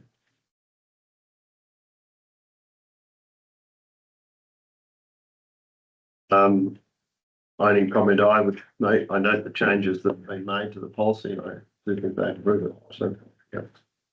Thank you. No further discussion. I put the motion as per the recommendation. All in favour, carried unanimously. We go to 13.8 we've dealt with. 14.1, which is reports for information. 14.1 is the monthly activity report, General Manager, July 2026. The recommendation of report item 12.1 is received as information on motion. Thank you, Councillor Hayden. Second to Councillor O'Connor. Oh, sorry, was that? That's a good. Can't cough or you? Yes. Okay. Thank you, Councillor Hayden. Yes, just a couple of questions. I thank you for the report. Under planned activity, I note around the agreement with the Oberon Sports Club and the signing of the lease, etc. I just wanted to ask a question. You may not be able to answer it here. You might have to answer it in confidential. But what was the cost of the application for the trademark that council has incurred? Was that expensive, or can you provide that in confidential? I know the application for the trademark was $750. Only 750. Yeah, because we resolved not to take it on any further because there was no need. I'll see you've cancelled that out. Yeah, there's no additional. The working party made the decision not to chase that up. We were comfortable with how the management agreement and the lease protected all parties in that regard. And so the last conversation that I had and asked questions about when the handover was going to be of the sports complex, that's now the 30th of September, is that correct? Through the chair, the sunset clause has been extended to the 30th of September. 30th of September. Doesn't mean it will occur, but it should. And I just wanted hard to try and make it occur, Mr. Mayor. And I just wanted to note, with the Great Western Highway Task Force, I'm glad that these issues have been raised after some conversations I've had with a lot of businesses up Main Street. There are so many that do not qualify under their guidelines to apply for those grants. So I just want to say thank you for taking that on. And We're not on our own, council. Has there been any feedback since? Only that the task force has been provided with the information, and both RA and Transport for New South Wales were on that call. The RAA, who are the ones who are administering believe that, as I've highlighted, the majority of their calls aren't related to this. However, they acknowledge that a lot of the conversation and the Facebook and all the socials that they chase is that this is highly talked about. Yeah. And they understand that is the major key in the shortfall here. They call them micro businesses in that regard, and they think that there's something that needs to happen in this regard. Yeah, because they aren't qualified for GST, so they don't have to do the VAS.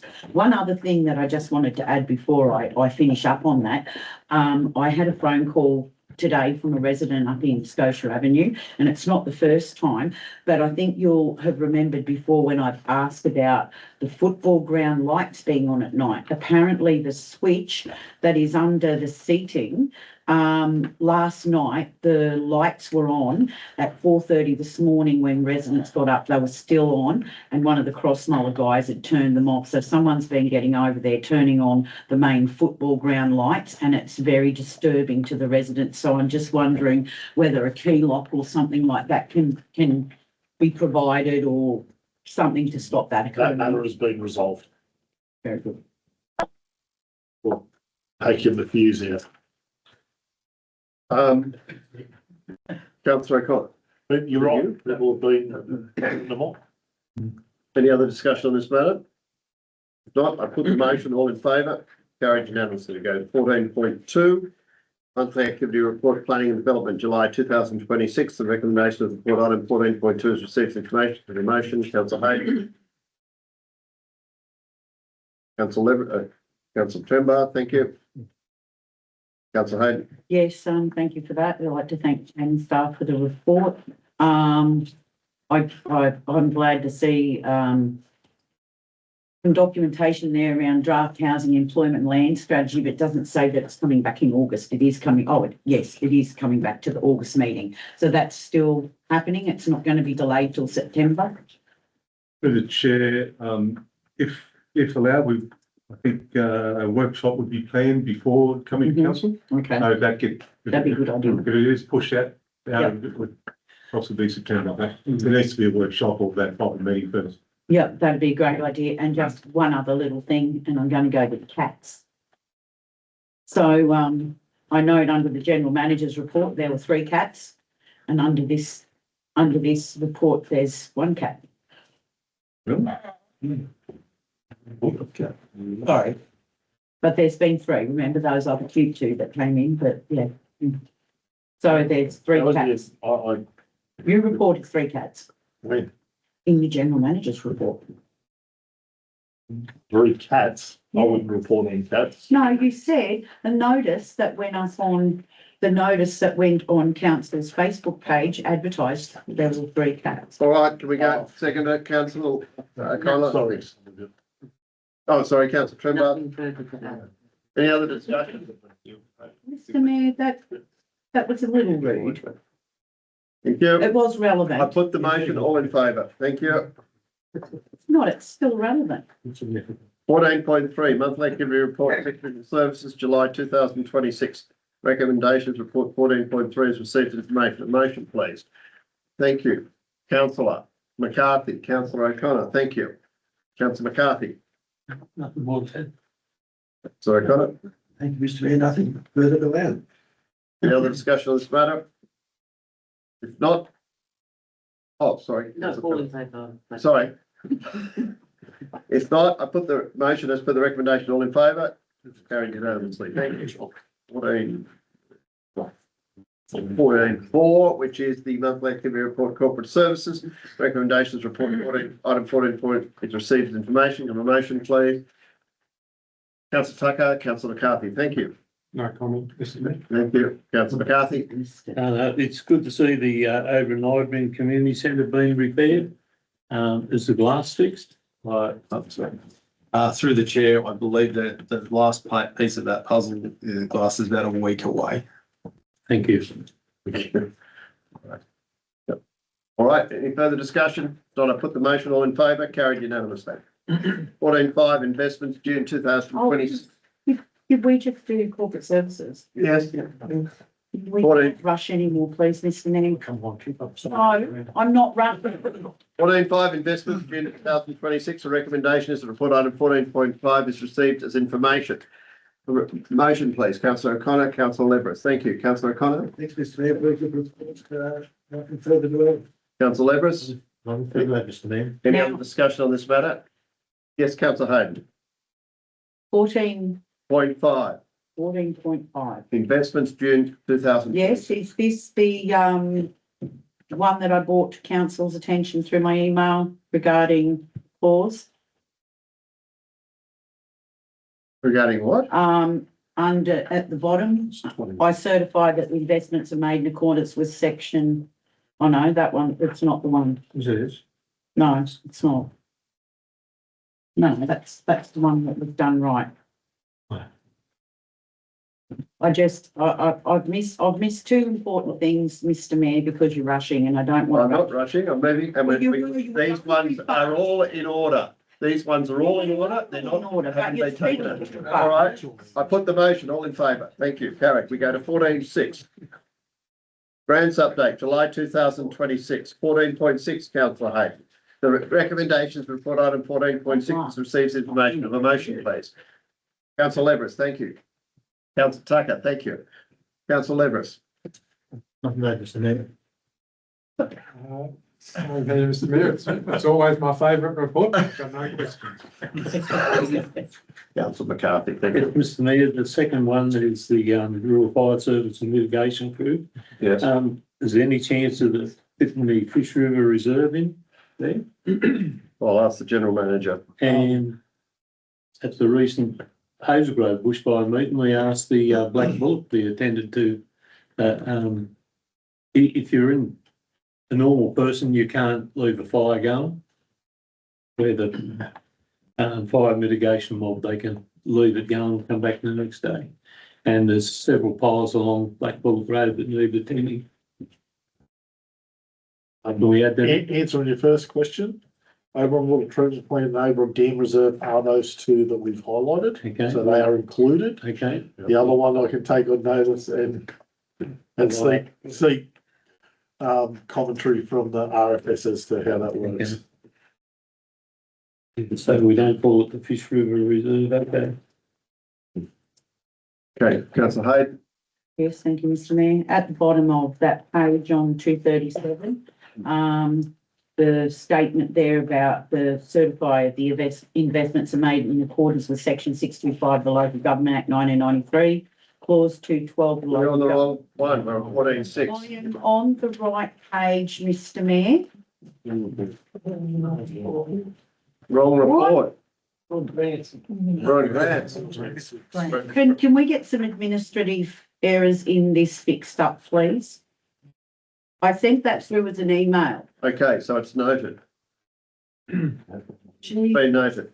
14.6. Right, any further discussion on this matter? If not, I put the motion. All in favour. Thank you. Go to 14.7, question from the previous meeting taken on notice. The recommendation of report 14.7 has received information and responses noted. Can I have a motion, please? Councillor Hayden, thank you. Councillor Leverin, thank you. Councillor Hayden. Thank you. I acknowledge the response regarding the funding limitations for the netball courts and appreciate that they were delivered within available budget. Rather than revisit that decision, I would like council to consider future improvements as opportunities arise. One practical suggestion is that when the existing sports ground is decommissioned, council investigate whether the existing football field lighting infrastructure, including the light poles where suitable, and recently upgraded LED lighting can be repurposed for the netball courts. That would be sensible and cost-effective reuse of council assets and would provide improved facilities for our netball community without unnecessarily purchasing new infrastructure. I note that Spark Electrical replaced globes with all new LEDs the other month. And I had a question from Irene this morning, and she would like to know, is there seating on order as mentioned when the general manager met with the club over at the ground in March? Is that seating on order? Well, let's deal with the first two things. What's the feasibility of moving these football lights are over, noting that they will become the property of Bourne once the transfer of the old facility occurs. So through the chair, I'm not too sure about the structural integrity of the old wooden light poles that are over the football club. We had mentioned that the existing lights at the netball courts, they are a metal type structure which potentially could be repurposed. But it was those lights that I was talking about that it was indicated to me that they weren't LED. I knew the new football club had LED lights, but not the ones that I was talking about. So is there a problem with the football one going over, even if there's new posts to get, but the lighting would be? The posts. So as part of the let's call it the exit strategy from that particular firm, we'll be looking at whatever we can repurpose that might have some benefit to council moving forward rather than it being lost. Okay, and seating, is there any seating for the seating, as I indicated in my last, the seating's been purchased. That particular program, I put a report into the portal that outlined there's a number of things that we're waiting for that to be rectified. And there's no point putting the seating in before it's So been that- rectified. So So all we you have wanted them, to they're know on was hold, that you have it, you have the sequence. as they were informed. Okay, so yeah, so that's all, I would like to push that we reuse those lights. Thank you. Councillor Evans, Nothing. any other discussion? That's right, put the motion, all in favour? Carried unanimously. We go to 14.8, States Council Resolutions Update July 2026, recommendation of report. 14.8 is received information. Can I have a motion, please? Thank you, Councillor Leveris, Councillor O'Connor. Councillor Leveris.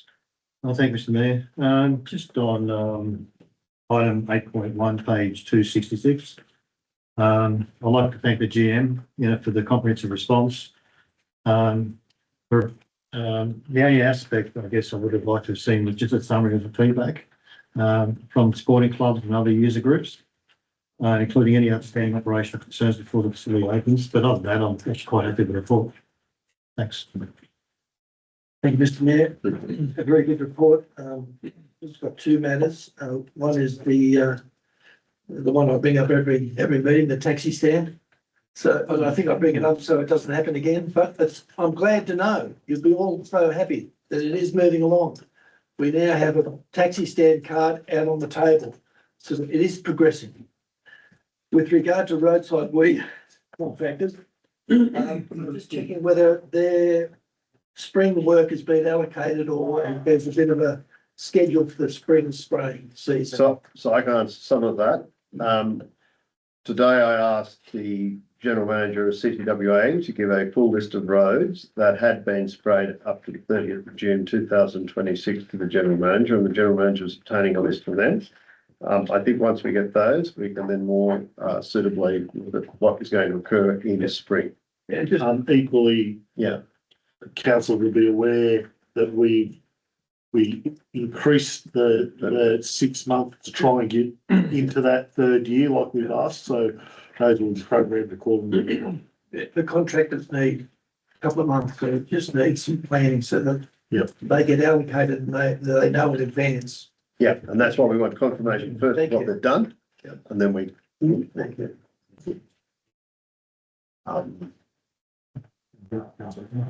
Councillor Tucker, sorry. Thank you, Mr. Mayor. Just one item, page 251. I know this is harking back to the earlier discussion about trees, but I'm just interested in some brief comment from the director, if I may. The most recent comment says, council has discussed with Essential Energy the cooperative arrangement, and this extends to Essential Energy informing council in advance of where trees need to be trimmed. So it's not informing us, it's not really a cooperative arrangement. So I'm just interested to hear from the director who that discussion was with and whether there were any other ways of cooperating put forward by either party that were discussed at that discussion. Through the chair, this is not a specific meeting, it's a general arrangement as per the essential sheet and their policy. So there Which is hasn't, the same for all councils, and which has been our practice and will continue to be the practice. so there hasn't been any discussions. There has been discussions and there will continue to be discussions as was outlined when we discussed the previous items in this business paper. Discussions about setting up cooperative arrangements. We're not setting up, there is a cooperative arrangement in place and it continues to be in place. It has been in place. Well, I would say that, I would still say that the council's intention in that resolution has not been implemented. That's my view. Okay, any other discussion? Just concerned about the taxi stand. Are we going to move it from Rudders Ridge or what? Here it is here, here it is, right here. Right, Okay. okay. Can't read that. Just for the taxi stand still is an active resolution that we have. The way that we're looking to facilitate it is to, we're going to do some work in that area and we'll paint it out when that work's complete. Just concerned that we take a car park away from the community. I know it's a council resolution. It's been operated from Rudders Ridge and that's where she bases the tax. Okay, well, if- Not when it's running, Clyde. that's, all right. Any other comments? If not, I put the motion as per the recommendation. All in favour, carried unanimously.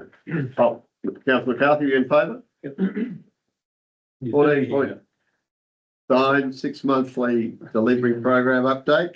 Recommendations report item 14.9 is received information. Do I have a motion? Councillor Hayden. Councillor Grant, thank you. I'm happy Yes. I'm happy to move the recommendation, but I'm not happy with what I've been viewing.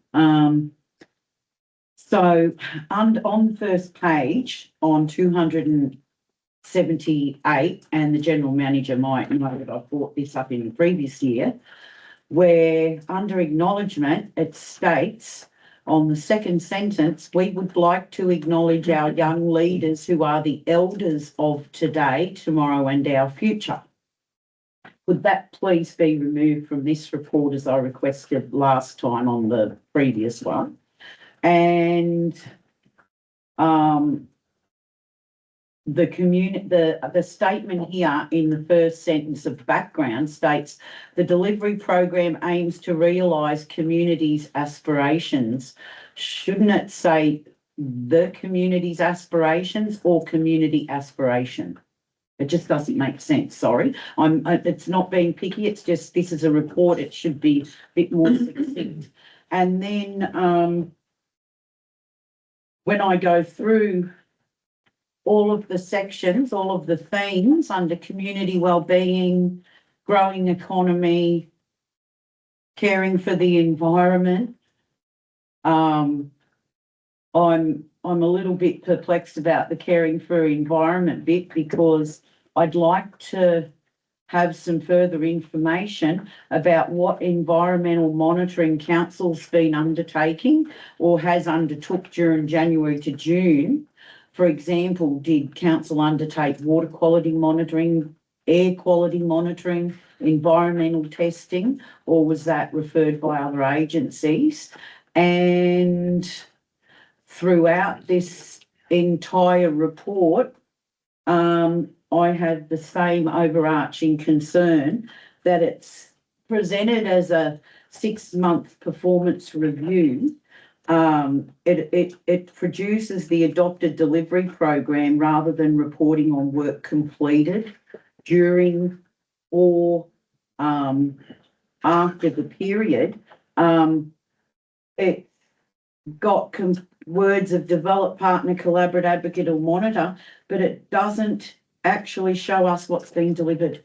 It doesn't give an outcome there that councillors can read and go, oh, this has been accomplished. It's just the constant repeated things. And I know looking at the past documents, it's the exact same theme cards from the previous year and nothing's changed in it. And I just would like to see outcomes and what's being delivered.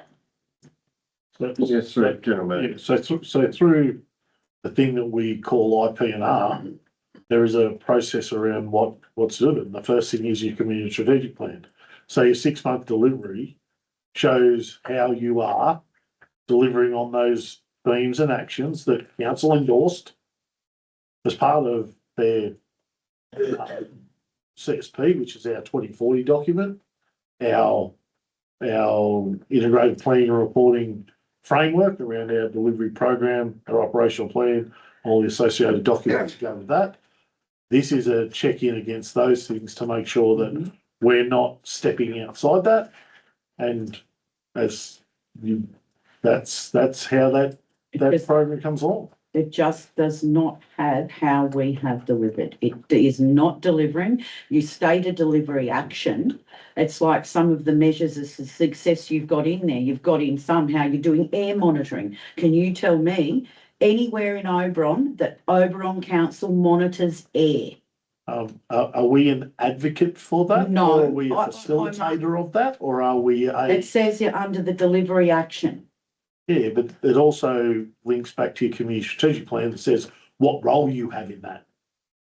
And we don't facilitate. This is just reading the document in front of me in that delivery program.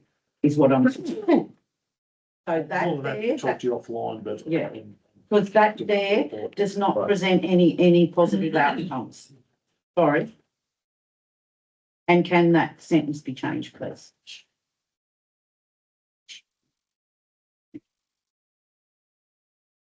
Well, I think put your comments in writing and the general manager can consider it. Okay. Anything else? Put the motion, I sorry, seconded it. second, sorry. I actually took a different view. I saw that everything was ongoing and I thought that was a positive step. Any further discussion? Councillor McCarthy? Yeah, but the new sports green, we used to have an air monitor thing up there. Will it be relocated or it's still there? So through the care, the air monitor is not out. Yeah. It has been relocated to a place within the. But if it didn't comply, then that person that's monitoring would be straight on the phone back to council, wouldn't it? I would expect so, councillor, but that's not the intent of. Thank you. Right, I put the motion as per the recommendation 14.9. All in favour? Carried unanimously. We will go to 14.10 works update report. The recommendation for item 14.10 is received information. Information, please. Councillor Hayden, Councillor O'Connor. Thank you, Councillor Hayden. Yes, I thank the Technical Services Director for the work and put into this. One of the questions I had after going through the spreadsheets is if staff can clarify what the project completion estimate percentage column represents, because for some of the projects, it indicates 100%. I would have figured that means 100% complete, despite comments opposite them stating they have not yet started or is yet to commence. Which line of sales? So on the second sheet, I think it was, where is it?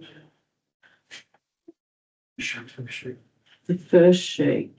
I did highlight it. I'm trying to. There's a couple that say budget committed, work to be executed. Yeah. Yeah. And it So says 100% 100%. committed.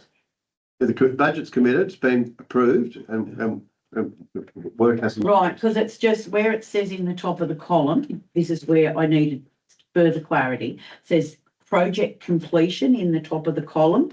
It has estimated in percentage and date, and then over the project manager comments. So the project completion, by it saying 100%, to me, I understand that it's 100% completed. Yeah. So In this case, for example, like there's a couple that say 100%. Yeah. Complete, which means the budget is 100% expended or committed. However, the work has yet to be executed. So we scope the work, sort quotes, issue the purchase order, engage the contractor. However, they haven't delivered yet on that. Yeah. So that's just my understanding Then we need to be differently. carried over. So we can separate into financial completion and project completion, which is sometimes a bit.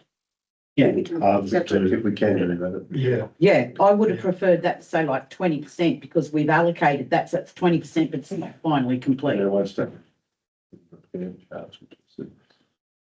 We don't have money for project beginning parts. Oh, don't you? I thought we did have it. No, just, I don't know that this is probably answer, but the whole purpose of this was based on councillor telling us to come back with a different and new approach to it. Yeah. So we've now come back with a different and new approach, Well, which we're committed to. Yeah. If Yeah, it that's needs some clarification around. it just like needs you've to got be your- clarified. If Yeah, something's 100% complete, it's 100% complete. That's how I look at it. Yeah, but Sorry. as the technical services director has Yeah. indicated, That's okay. sometimes if you've issued the permit order and you're just waiting for the work to. But to that's happen, why we I would asked say for the that's- clarification. Yes, that's good. Who moved that and seconded? I did. And I Yes, seconded yes, it, yes. For clarity, we just you need to look at each column. I don't need. Oh, excuse me, I'm just- Mr Mayor, get him to focus. Councillor Hayden is. Councillor You Connor's talking. need to look at each column. I mean, this report gives you everything you Yep. need, but you can't look at one in isolation, completion. If you look at that, you need to go across the page and then it all jumps out at you. So it's quite simple. I do have, it was a very good report and it does show the amount of work that's been done. It does show how you're very good with budgeting and execution. And I just got one small question regarding one item, the CCTV upgrade. So that's all working? Is that all working then? Is it? Through the chair, that's all then. Yeah, Okay. up and running. Yeah. Okay, fantastic. So good report. Good report. No, I was just thinking. Good report. Right, any other discussion on this matter? I put the motion, all in favour? Carried unanimously. Go to 14.11, council expenditure report, financial year 25-26. The report on 14.11 is received information. Motion, please. Councillor Hayden. Councillor Tucker, thank you. Councillor Hayden. Yes, happy with what I received and read, thank you. Councillor Tucker. Nothing to add, Mr. Chair. Any other discussion? Not, I put the motion, all in favour? Carried unanimously. 14.12, Great Western Highway Destination New South Wales grant funding. Recommendation report item 14.12 is received information and motion, please. Councillor Hayden, Councillor Olivers, thank you. Councillor Hayden. Yes, thank you, Mr. Mayor.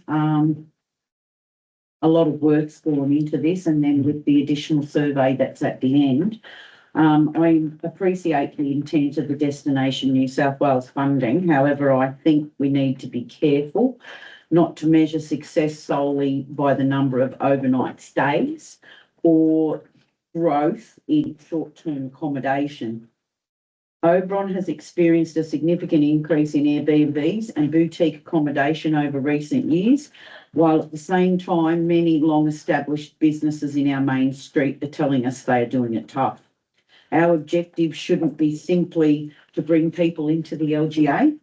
It should be to encourage them to spend time and money throughout our town centre. The strength of a regional community is in its main street. If visitors stay in private accommodation, visit a single attraction, and then leave without engaging with local retailers, the broader economic benefit is limited. I would like to see future tourism initiatives place greater emphasis on activating our main street businesses, encouraging visitors to shop locally, dine locally, and explore the businesses that have served the community for generations. We also need to be mindful of maintaining the character of Oberon. Our appeal has always been authentic country community. Agriculture, forests, fishing, fossicking, gardens, and our natural environment. We should be very careful not to pursue tourism models that attempt to turn Oberon into somewhere it isn't. Communities such as Byron Bay, Bowral, and Mittagong have experienced significant pressures associated with tourism and short-term accommodation, including impacts on housing affordability. I don't believe that should be our aspiration. Instead, our tourism strategy should complement our existing community, strengthen local businesses, and support the people that live and work here all year round. Thank you. Who seconded this? Councillor Evans. Well, I disagree with half of what Councillor Hayden has said, but I've got about 4 or 5 paragraphs I'll to read out, but I'm not going to read them out. I'm just going to table notice of motion, I think, next month. I'll make some comments in response to Councillor Hayden. Councillor, we've been very aware of not only our overnight visitors, but the how the main street businesses are doing. The survey of local businesses undertaken by council and the survey undertaken by Oberon particularly targeted a lot of the businesses in the main street to see how they were suffering. And when we've gone to the ministers in response to obtaining the funding we've obtained, both in this relationship and in the seeking grants of 10,000 each for our businesses that are being affected, we have specifically referenced how our high street or main street businesses are being affected, and we've quoted figures from those businesses. So although you think we may be neglecting those businesses, I can assure you that we are certainly not, neither in the survey that council's done or in the survey that Opta has done, or in the pressure we've been placing on the government to provide assistance to our businesses throughout this LGA for the effect the Great Western Highway closure has had. So that's what my response. Councillor Trevor. It's a really quick thing, and it's a compliment actually to Corporate Services Director. You've got a team member at Visitor, is it Oberon? Melanie Grant? She's doing some really fantastic work. So you can just notice all of a sudden the reels that she's producing are really good. I don't know if any of you have bought them, but it has changed. And I actually asked Victoria the other day who was doing them, and she told me. So great work. That's very, I'm sure, very much appreciate that feedback. Bit of question, if not, sorry. Councillor McCarthy, no? Yes, Yes. I don't know how you get that balance of Airbnbs and tourism and all the rest, but I've seen on the weekend the comment of the lady, and she has a place as an Airbnb, and she said when she went out there, they just kept coming out. They just kept coming out. More rooms. In other words, the people book it, and then they flood the place with. But that's Airbnb, isn't it? And tourism, they got to come here in a car. They might buy a hamburger. Go up. I don't know what the thing is. Well, we said stay away personally, but anyway, that's only me. No, but All right. other people feel different. They run their Airbnb. I don't take that away from them. Yeah, this is obviously getting people across the mountains. That's what we're trying. All right, no further discussion. I'll put the motion up for the recommendation. All in favour? Carried by all, not, I can't see you, Hayden. I did put my hand up. Thank you. You haven't been looking. All in favour? I go to item 15, urgent business. I note there's no urgent business. Closed session confidential reports. In accordance with the Local Government Act 1993 and the Local Government General Regulations, the opinion of the General Manager, following business of a kind is referred to in section 10A2 of the Act and should be dealt with in part of the meeting closed to the media and public. 16.1 Oberon Sewage Treatment Plant Project Update. 16.2 Grant Funding Opportunity. 16.3 Service Review of Roads. 16.4 Industrial Subdivision Electrical Design. 16.5 Assessment 1239401 Write-off Request. But I ask that someone move us into confidential, please. Councillor Leveris, Councillor Hayden. Thank you. All in favour?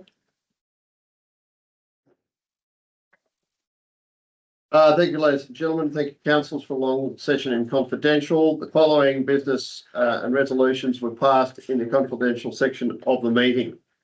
16.1 Oberon Sewage Treatment Plant Project Update. Moved by Councillor O'Connor, seconded by Councillor Trembath. That Council 1, note the update on the construction of the replacement Oberon Sewage Treatment Plant. 2, note that an open report on the progress of the sewage treatment plant project will be provided at the August ordinary meeting. 3, note that the total loans for the project are $8 million. 4, that council commit to the appointment of a project manager at the earliest opportunity. 16.2 grant funding opportunity. The following motion was passed, moved by Councillor McCarthy, seconded by Councillor O'Connor. That Council 1, seek approval from the Grants Authority to relocate the project to the Oberon Sports Complex. 2, if supported by the Grant Authority, endorse the project as outlined.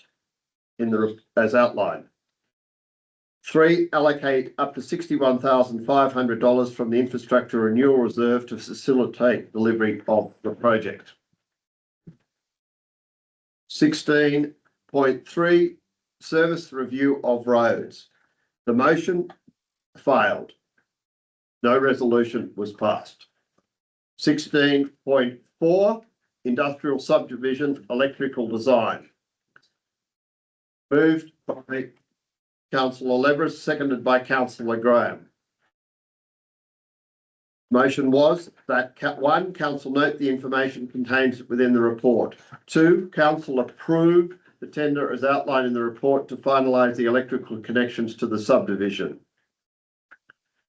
3, the general manager, once the development of the industrial subdivision has been completed,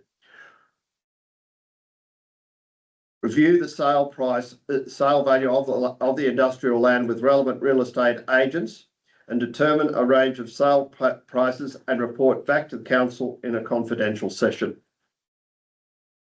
16.5 Assessment 1239401 write-off request. Moved by councillor Trembath and seconded by councillor Connor. Following motion was passed that council, 1, write off $9,367.66 of water usage charges for assessment 1239401, reducing the March 2026 quarter account to the property's average quarterly consumption.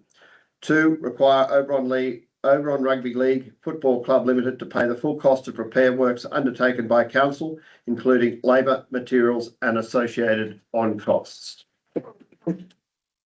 I note that the next ordinary meeting of Oberon Council will be held on Tuesday, the 8th of August 2026, commencing at 5:30 p.m. in the Oberon Council Chambers, 137 Oberon Street, Oberon.